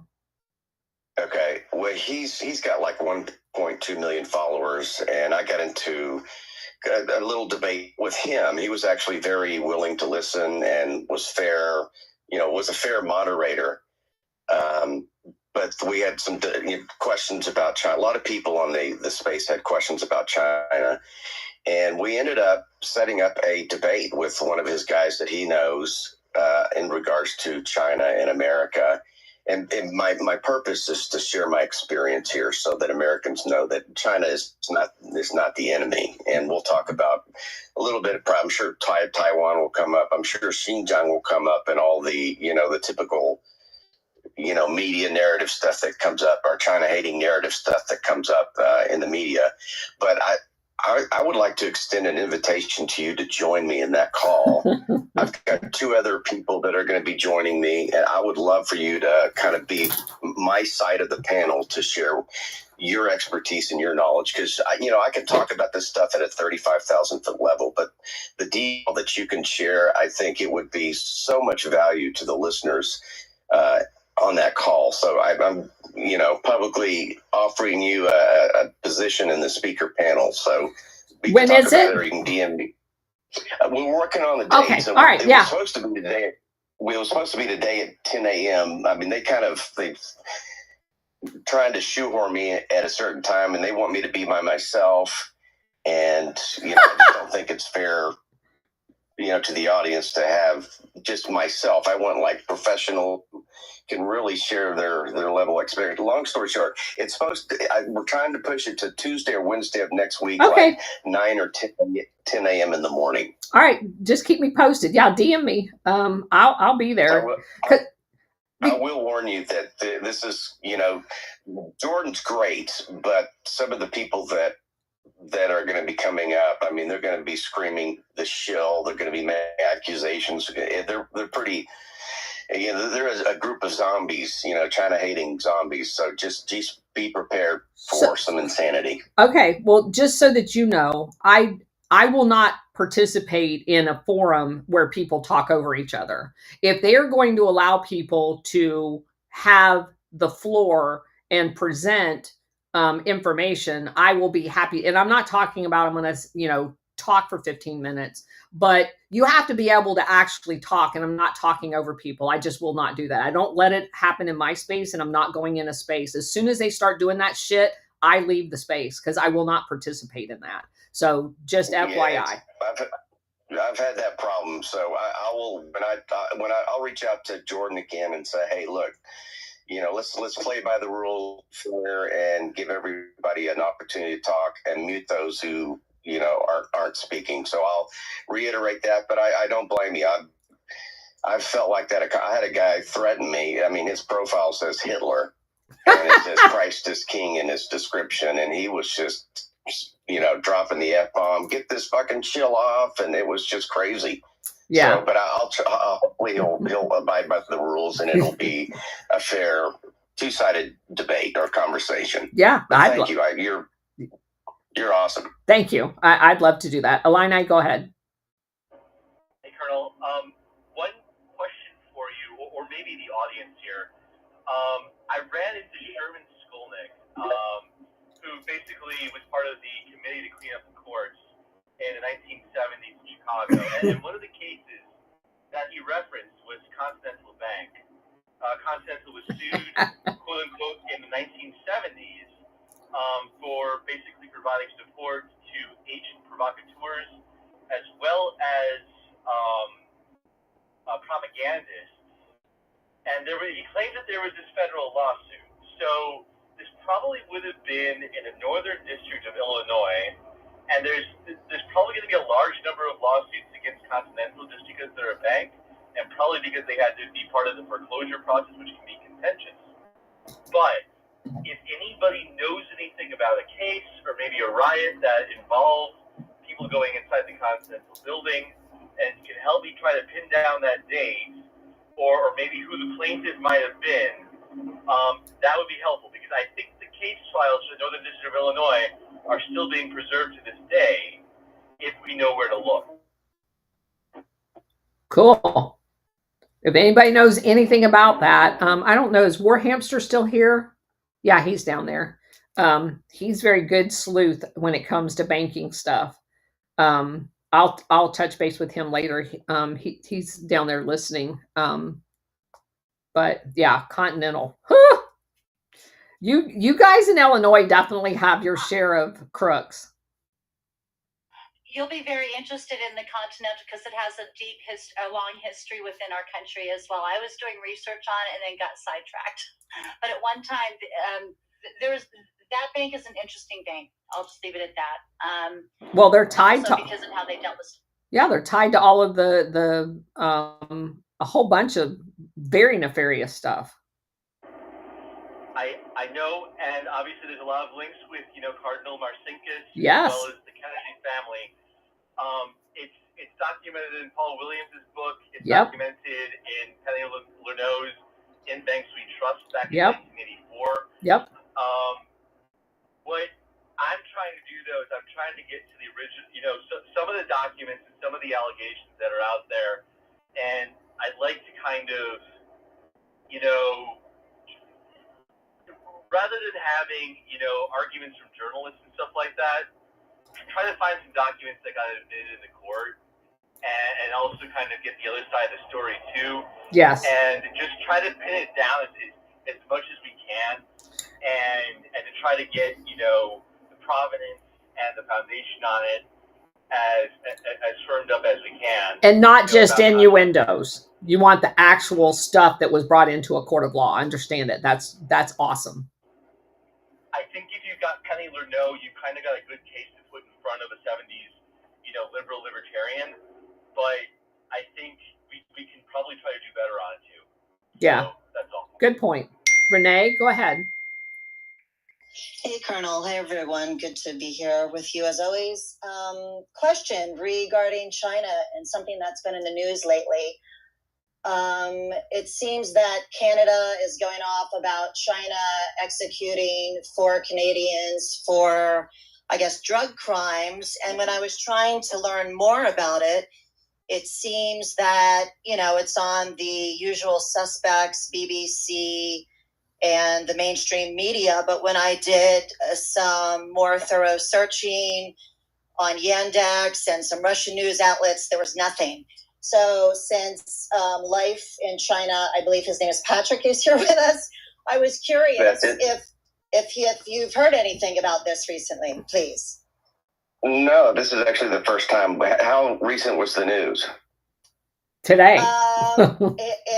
Today, and it's kind of, I'm not clear on exactly when, but recently. My husband brought it up to me. I started digging into it, and Colonel, you just talked about, the news and not necessarily it just could be a story, and so it's great that you're here, and inquiring minds want to know. Yeah, there was, I came up at least 3 times in my feed today that 4 Canadian citizens were put to death for drug crimes in China. So, which seems totally weird if they're the ones actually supplying fentanyl, right? Hey, I was kind of cut out. I don't know what was said. Can you repeat that, Colonel?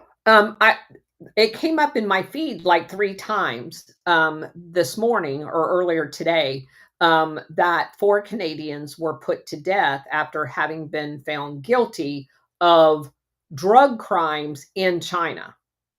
And I haven't. I've been, like I said, it's 5 a.m. and I just woke up around 4 o'clock. I don't know about this particular event, this situation, but let me tell you how China handles drug trafficking. You get the death benefit, or the death.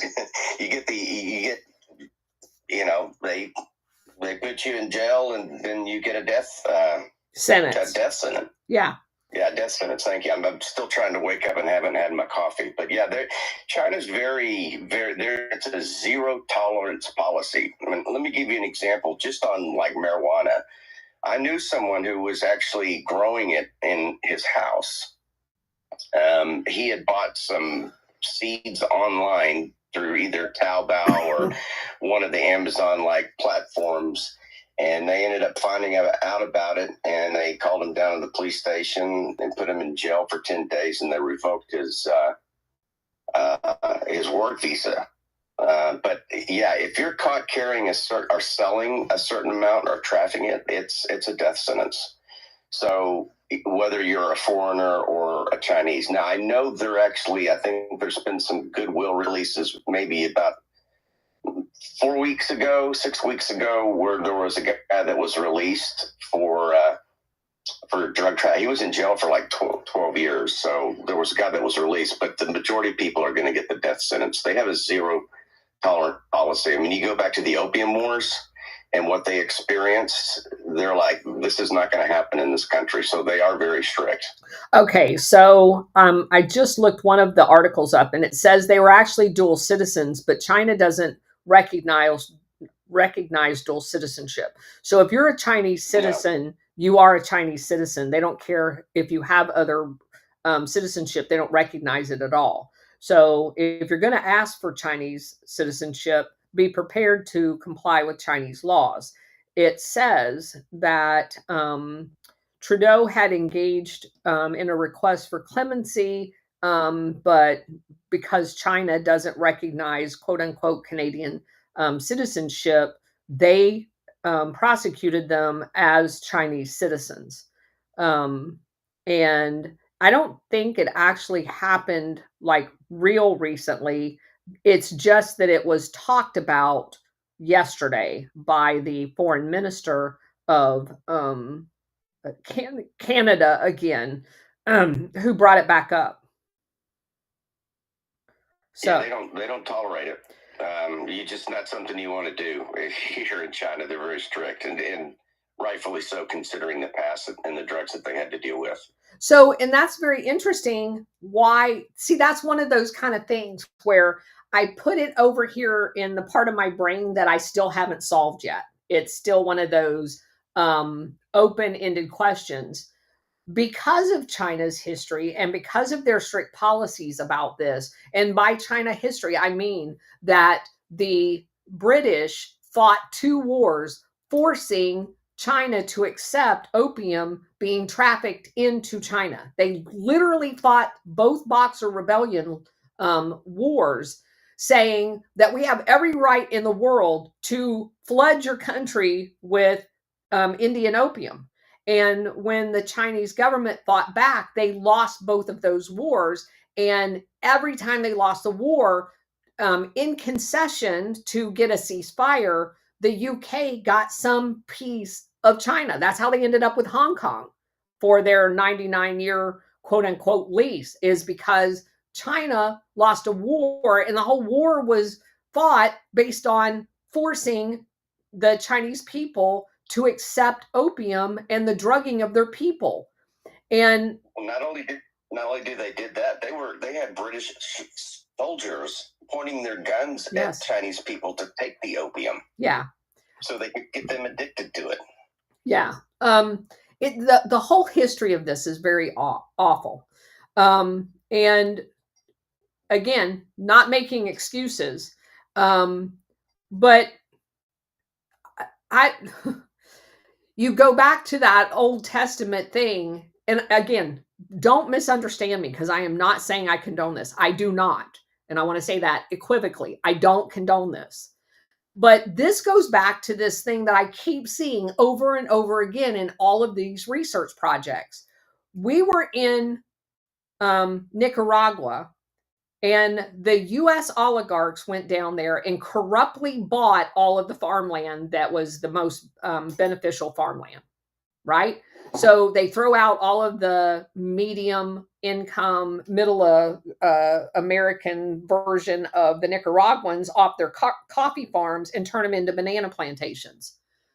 In doing so, they bought up literally all of the farmland. And here in America, we're pitching a hissy fit because China bought farmland.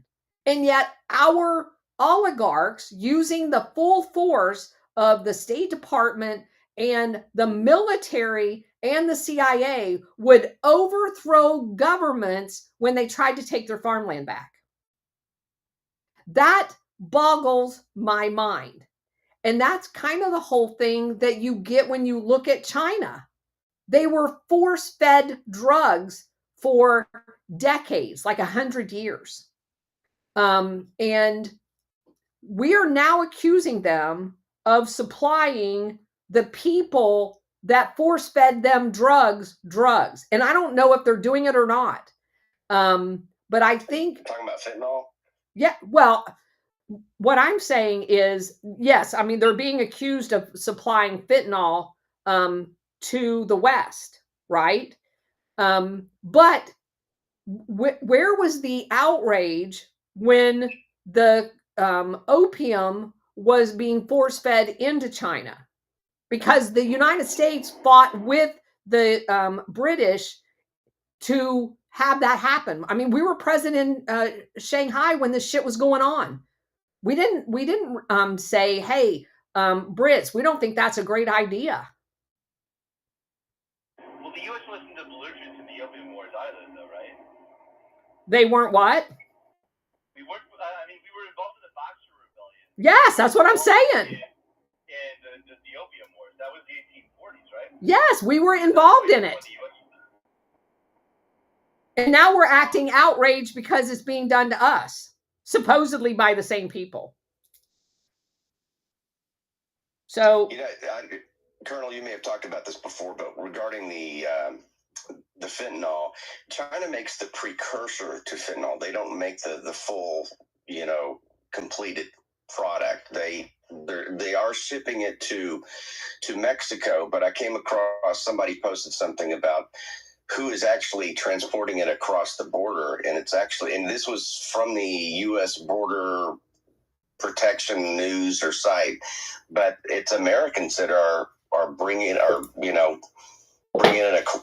across. So we've well established that the CIA is in control of all of those networks. There would not be a single piece of anything brought into the United States that they don't want brought in here. I mean, no, I agree.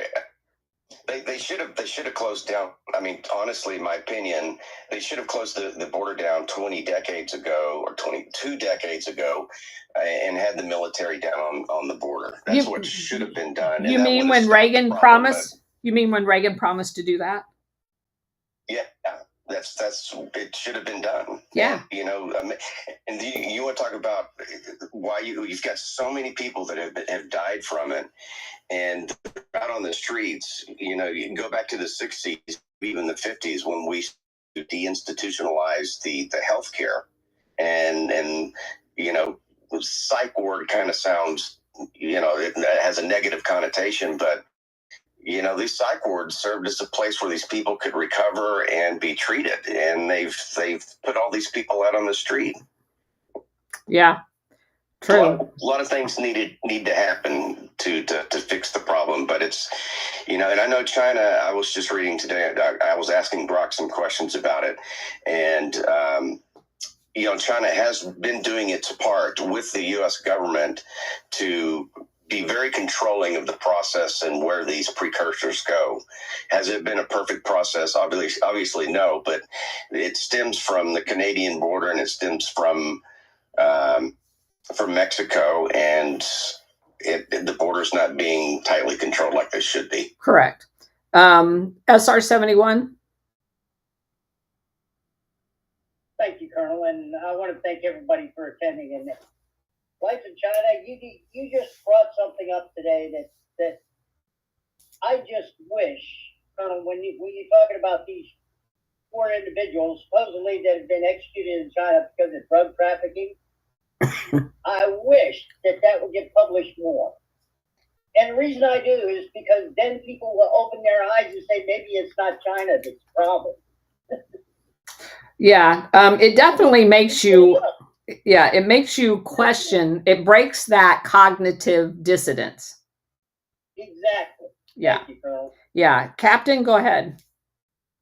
Thank you. You said you often take unpopular, or you have unpopular opinions. that's one of the reasons I respect you. There are people that I disagree with sometimes. We have a friend we both love, Alpha Warrior. When the first recon footage came out about the Houthi strikes, I think Mike Flynn wrote, FAFO, like fuck around and find out, and Alpha said turn them into pink mist, and it could have been just being in the moment, But I always think of war is one of the worst places we can ever get to, a kind of industrial murder.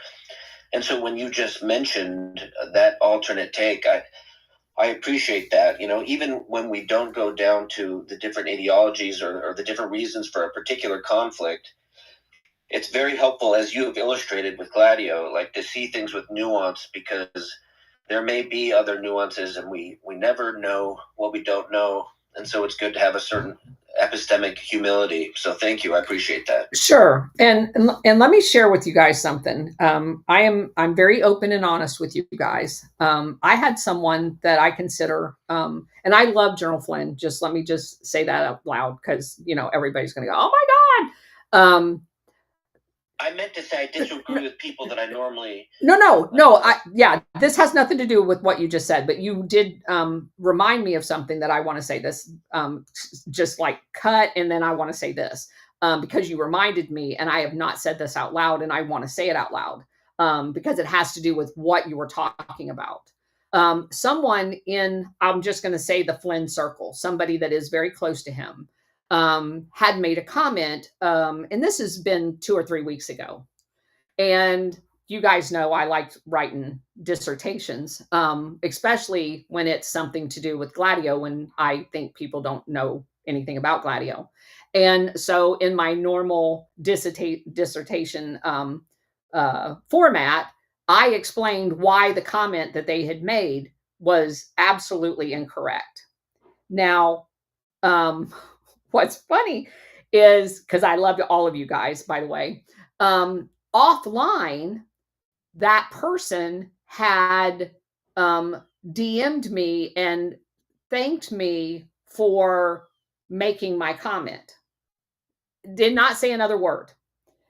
One of y'all got all in his shit, basically saying, you need to listen to Colonel Downer, because that you have the complete wrong take on that.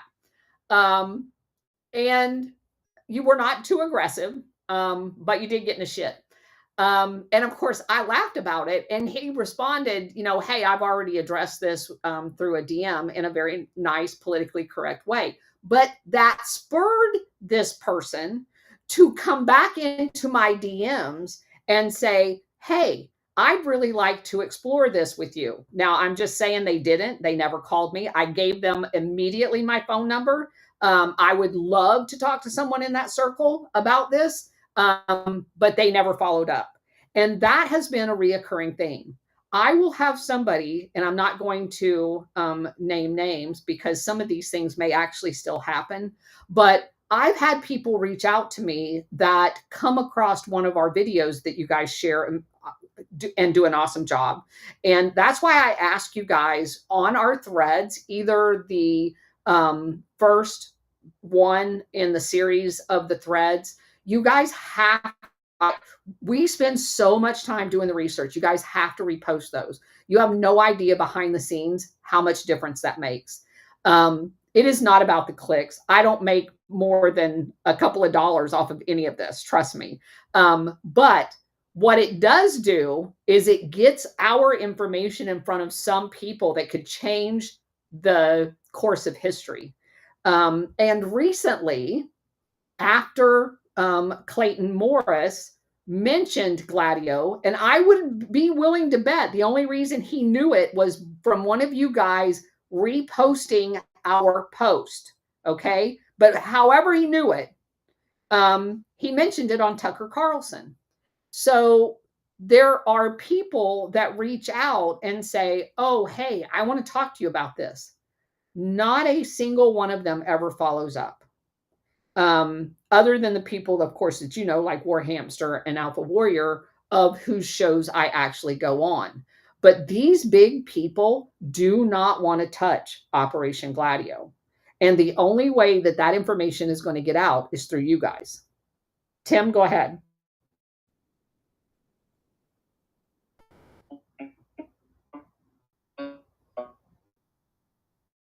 Tim, you're banding bad.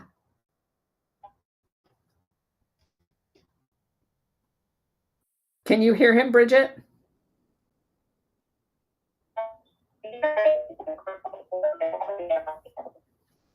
No, you're getting. Is it me? How about now? Now I can hear you fine. Hello? Yeah, I can hear you. Okay, when you mentioned we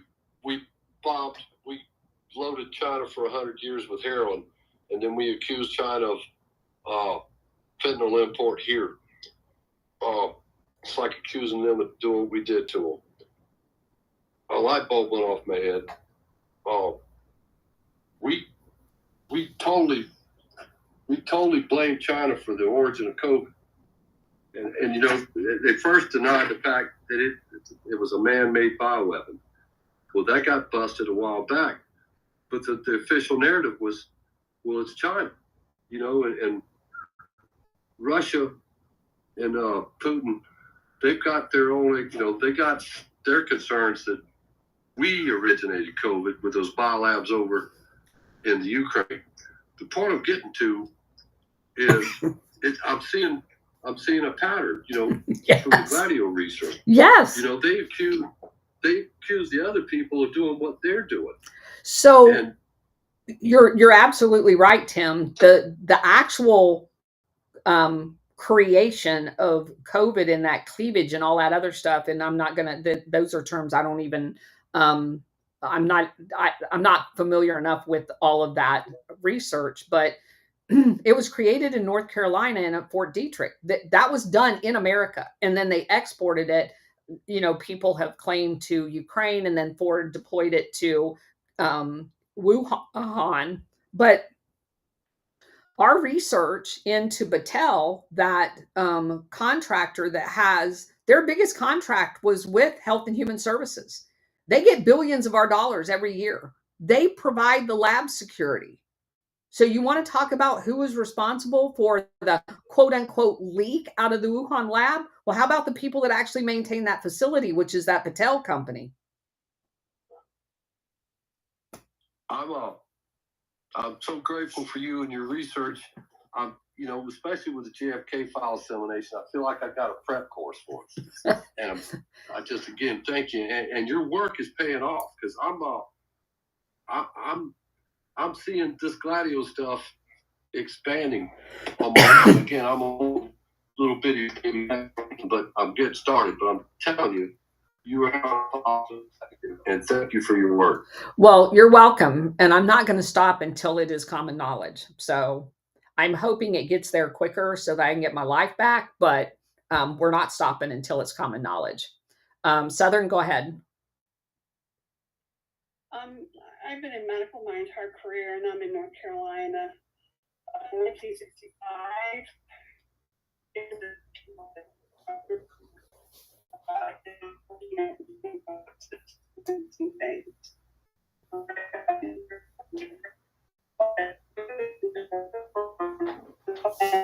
the community, research community, were terrified of gain of function and the fear of it. So it was quietly moved into Wuhan, and that was done under Obama and Fauci. Fauci's been a key player in this. The funding was done through our Congress through EcoHealth Alliance that sent the funds into Wuhan. It is a cold virus that was it lived longer on surfaces outside a human or animal host. And they mixed in SARS, because SARS made it highly contagious. China suffered brutally under SARS. It burnt out in our country under Obama, so it wasn't really that big thing. But the mixture of this, I'm not going to go into a lot of detail, but there's we have a lot of viruses that are not naturally occurring. Let me just say that. Right. So there's a lot of monkey business going on. It is basically was formed for weaponization, or somebody else would figure it out and we'd know how to combat it with a solution. But this was a financial power to move to control, and also to see if we would shut down and be managed by the government. There's a lot of agendas in this. Let's just say there was no goodwill in any of this. And what our government has done is atrocious, but it repeats a pattern when you look at viruses around the world. So unfortunately, it is what it is, but it's been China taking the heat, and it's not their virus. It's not. Yeah. Thank you. All along, did you have something you wanted to say? SR-71. Sorry, go ahead. Go on to the next person. Okay. SR-71, go ahead. This is directed towards Southern, if you don't mind. Not at all. My question is, this was moved under Obama's administration. Why in the world would China accept such a deal? If you have any insight to that. That side of research is a funny little world. It's a funny little world what happens in it. And China,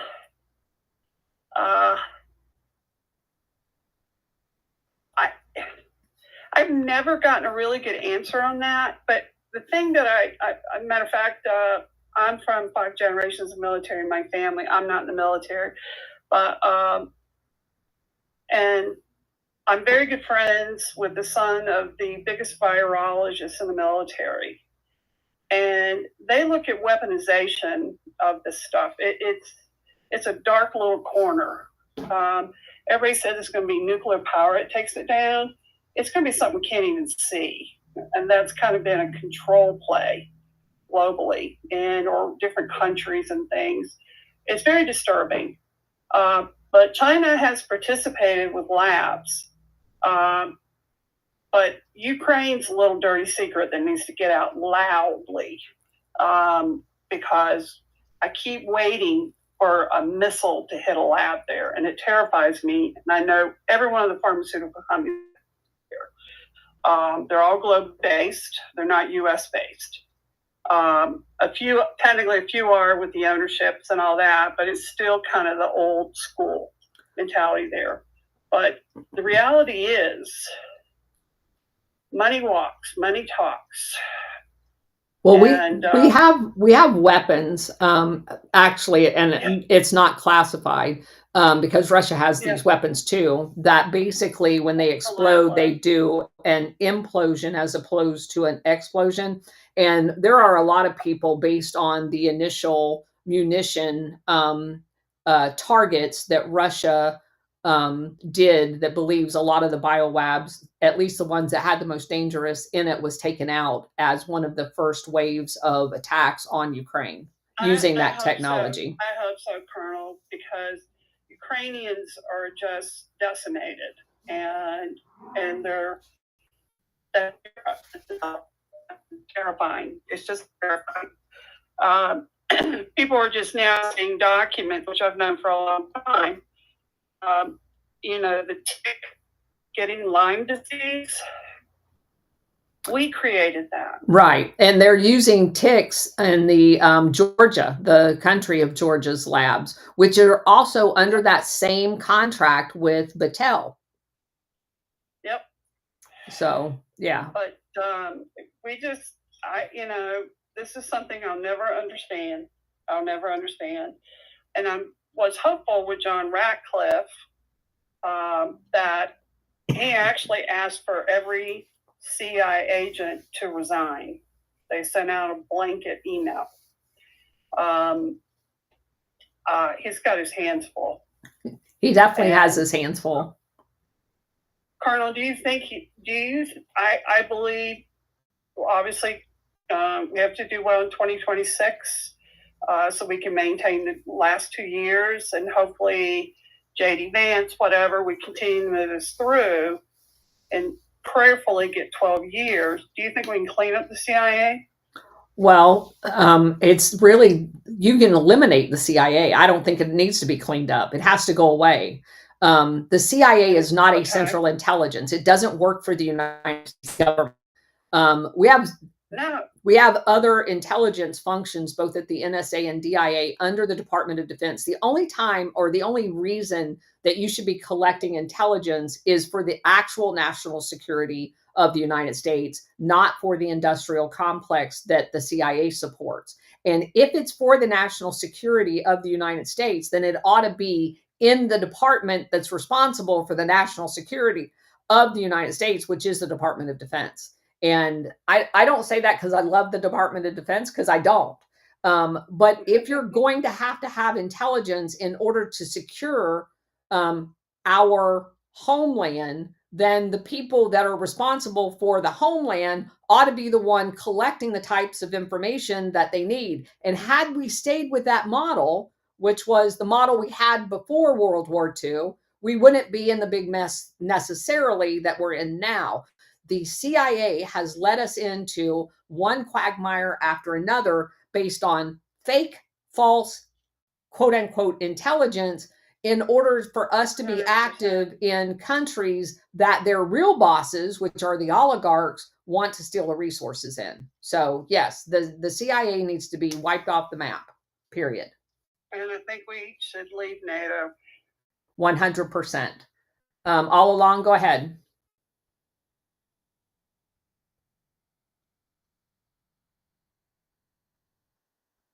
All along? Illini, go ahead. Hey, Colonel. People are talking about sort of getting the message out, and there was, Benny Johnson's show, had about 60,000 viewers this morning, and they brought on a certain James Angleton grandson, who I'm not going to name, but he did basically walk through this book, not necessarily by name. Operation Gladio once or twice, but he walked through the whole synopsis behind it, including, the U.S. was trying to keep Italy in NATO, why the CIA was formed, for this process, and of course the alliance with the Sicilian, mafia and Lucky Luciano, and the drug running involved in all of it. And he basically walked everybody through the motive, behind, the Kennedy assassination. It was kind of funny, Benny Johnson was talking about how they were going to bring Mike Benz on, talk about the JFK files, and what he really did was basically talked about Operation Gladio the entire time. What? So, I mean, it seems like it's hitting a wider audience. Well, it definitely is hitting a wider audience. And I thank you for that feedback. I was unaware of that. You guys are really good about giving me that feedback on all of these different forums. And obviously, that's like my energy source, is you guys's feedback from those. Because obviously, I don't spend any time. I go in very few spaces only because they're not well hosted and people talk over each other, and I will not participate in those, as I said earlier. So I don't spend a lot of time in people's spaces. So I rely on you guys. Obviously, I don't watch a lot of videos, and I really appreciate you guys. When you do find it, you send it to me with a date timestamp so I can just get to that part. Usually I'll start a few minutes earlier so I see how it actually comes apart or comes about. And always, always, always know behind the scenes, I'm reaching out to every single one of these people, letting them know where my stuff is. They can look at it, and that I would welcome any opportunity to be able to communicate that so that all of our collective efforts gets out to the masses. I do not miss a single opportunity. I'm just telling you, most people are petrified once they understand what it is to have anybody on talking about it. So it's just kind of a dichotomy there. Go ahead. I'd love to see you on Benny Johnson. That's all. Maybe we'll start a campaign. Captain, go ahead. Colonel, 1 month after the assassination of JFK, Truman himself wrote an editorial. This goes to what you were just saying, and the timing is very ominous, in which he said, when I created the CIA, it was supposed to be a centralized place to aggregate information so I had decisions. I didn't intend it to be an American Gestapo. Those were the words he used. So that speaks to how it went. Mission creep would be an understatement. So let me. And I think. Go ahead. Yeah, go ahead. No, go ahead. Oh, I was just going to say that there's that last sentence in their charter, I believe, that says, "And shall do any other such things as required by the president or the executive." And they've taken that, to the farthest extreme. So I don't know what the the legal justifications are for regime change and all the things that they do. But, they really... well, I'll tell you what it is. And that editorial is bullshit, by the way. I'm very familiar with that. Truman is the original author of the National Security Action Memorandum 4512-2 that said that we will assassinate up to and including assassination of anybody that we deem a communist. So he's just like Eisenhower. When Eisenhower left, he did that famous speech about warning about the military-industrial complex. He created it. He created and participated when he was over at NATO Supreme Commander setting up Operation Gladio. And then he was president for 8 years while it was built out and funded. And then the asshole gets on his last day and says, "Oh my God, I think we may have created a monster." Well, hello. And everybody interpreted that as a warning to not do it. He had already done it. And that's the same thing with Truman. Truman is the one that started the precedent of defining that last sentence, as you talk about, with all other duties assigned by the president, of actually assigning the assassination of people that they were deemed a communist. Well, guess who gets to deem them a communist? The intelligence agency. So, yeah. I just love how they cover their tracks.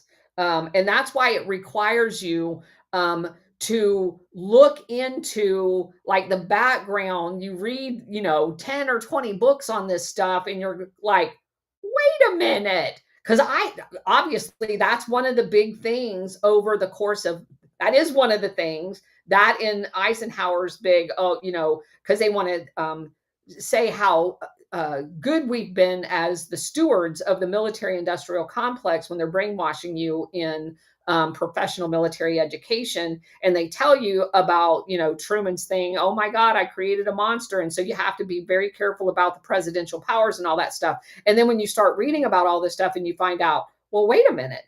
If he was worried about creating a monster, why did he give the monster the food to become the monster? So anyway, Carrie, go ahead.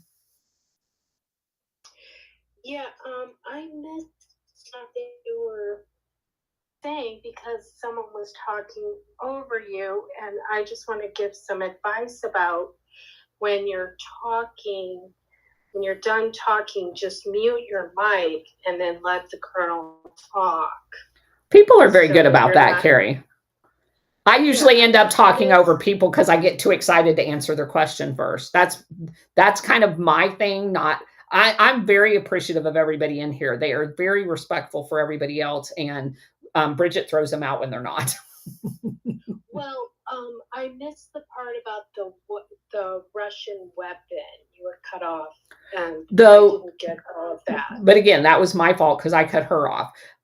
There is a munition, a bomb that implodes as opposed to explodes. And so what it does is it sucks all of the air in. So if you are trying to take out a target that you think has chemical weapons or something like that, it actually sucks all of the air into it so that it doesn't contaminate the surrounding area. Tim, go ahead.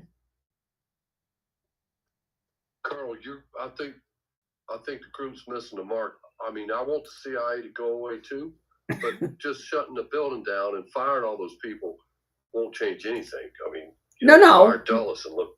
Yeah, I didn't say that was the end of it.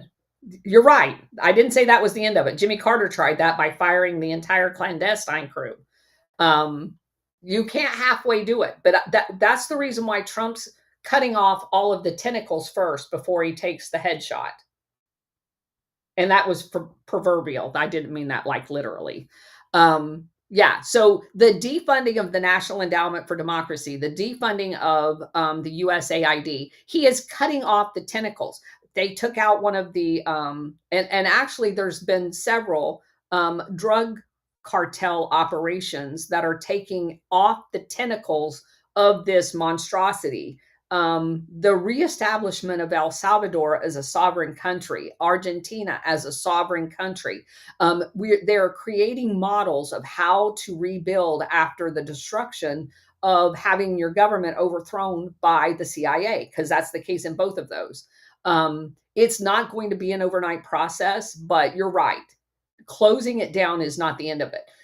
But I believe that before, and I honestly think, I have no evidence of this at all, but they're too smart not to have done this. I think the entire first administration of Trump was gathering the information. The 4 years that he was not in office, I think was mapping out the funding, and that's why when they got in office day one, they were able to sign all of those things and start in motion to include Doge, all of the operations that is dismantling this octopus, as Danny Casolera called it. And they are doing it, in my opinion, in a very specific way. Because if they can't transfer money and if they can't feed themselves, the entire thing is going to starve, along with actually closing down the CIA as a capability altogether. You're absolutely right. So how do you go through all the people involved in this and their people and determine who gets to walk away in life, and then who gets held to the letter of the law? You know, these guys conspired to do some god awful things. I mean, if only 1% of what we're saying happened, they can't stay on the planet. So, if Tim, we're going to fix this, we have to fix it in a way that generations, because all this happened in 60 years, 70 years. It needs to be fixed in such a way where a group of evil men get together and talk about conspiring to do the stuff that they've been doing. They go, well, if we do that, they're going to kill us. So, Tim, this didn't just happen in the last 70 years. The transferring it into the government happened in 70 years ago. This has existed for centuries. As Warhamster likes to call it, the mercantile process or model of business goes back, hundreds of years. This conquest and overthrowing of governments in an effort to secure their resources is hundreds of years old.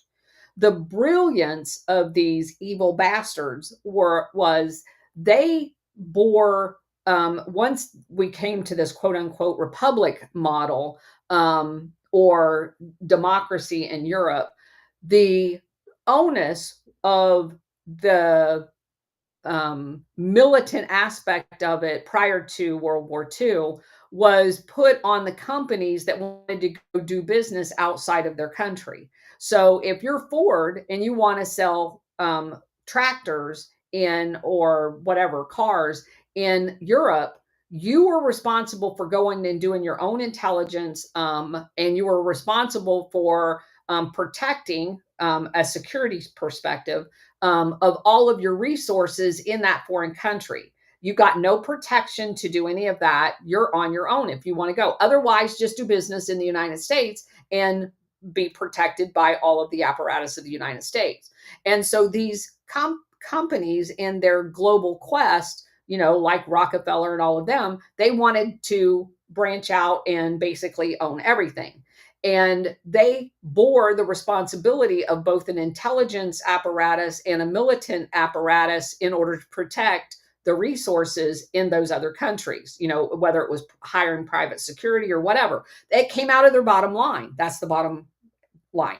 So they decided during whatever, as part of this process, after World War II, they were going to set up inside the US government that same apparatus, the intelligence, because it's been a industrial intelligence capability, because they've never been about gathering intelligence to protect Americans, which is why we've been attacked repeatedly. And so their brilliant model was to make us as taxpayers pay for that, while they got all the benefit from it. And the same thing with the standing military. We had never had a standing military prior to World War II.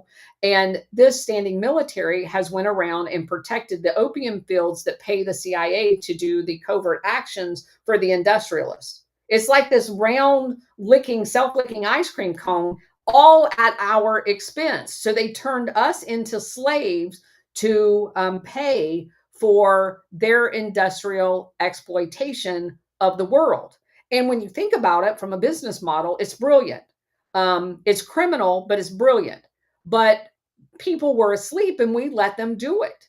So to your first point about how you hold them accountable, that's the most difficult piece of this entire process. And I think that's going to be the piece that's most disappointing at the end of the day. And here's why I say that. And Alpha and I have had these conversations, I spent 30 years inside of this monster, and I didn't even know I was in a monster. Now, there are people, obviously, that are pulling triggers in the CIA or hiring.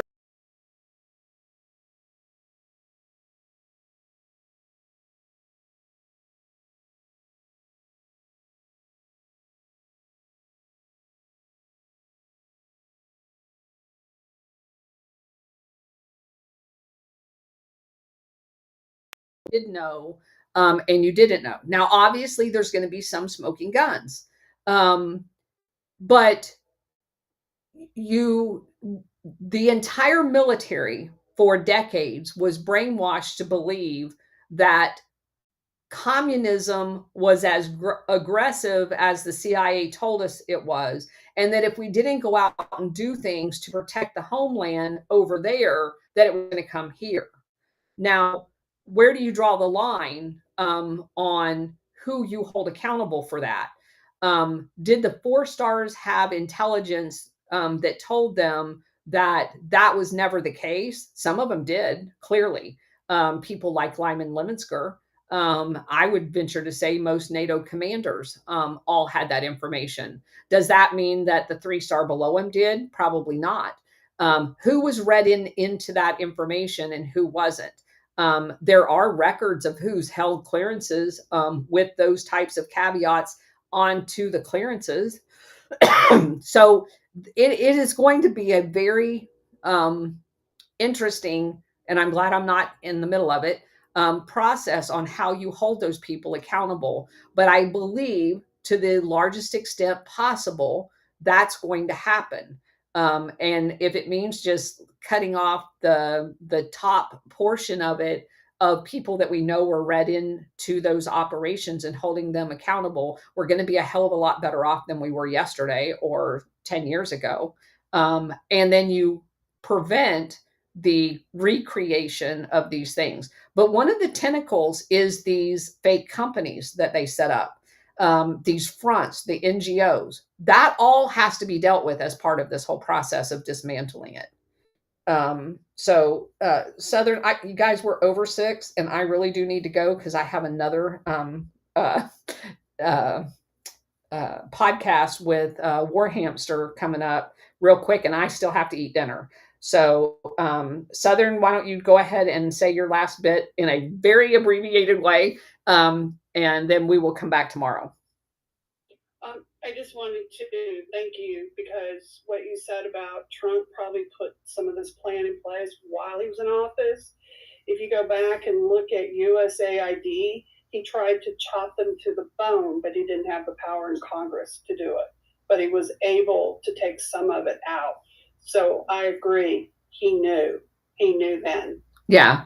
And I just think the mapping has already happened because it wouldn't have been as aggressive at the beginning if it had not happened. So, Carrie, do you have something real quick? Yeah, I just want to put the power of the people back in the hands of the people. The people can change within themselves those aspects that they are seeing in those rich fucks. And that will change a lot. Yeah, good point. All right, guys, I'm out of here.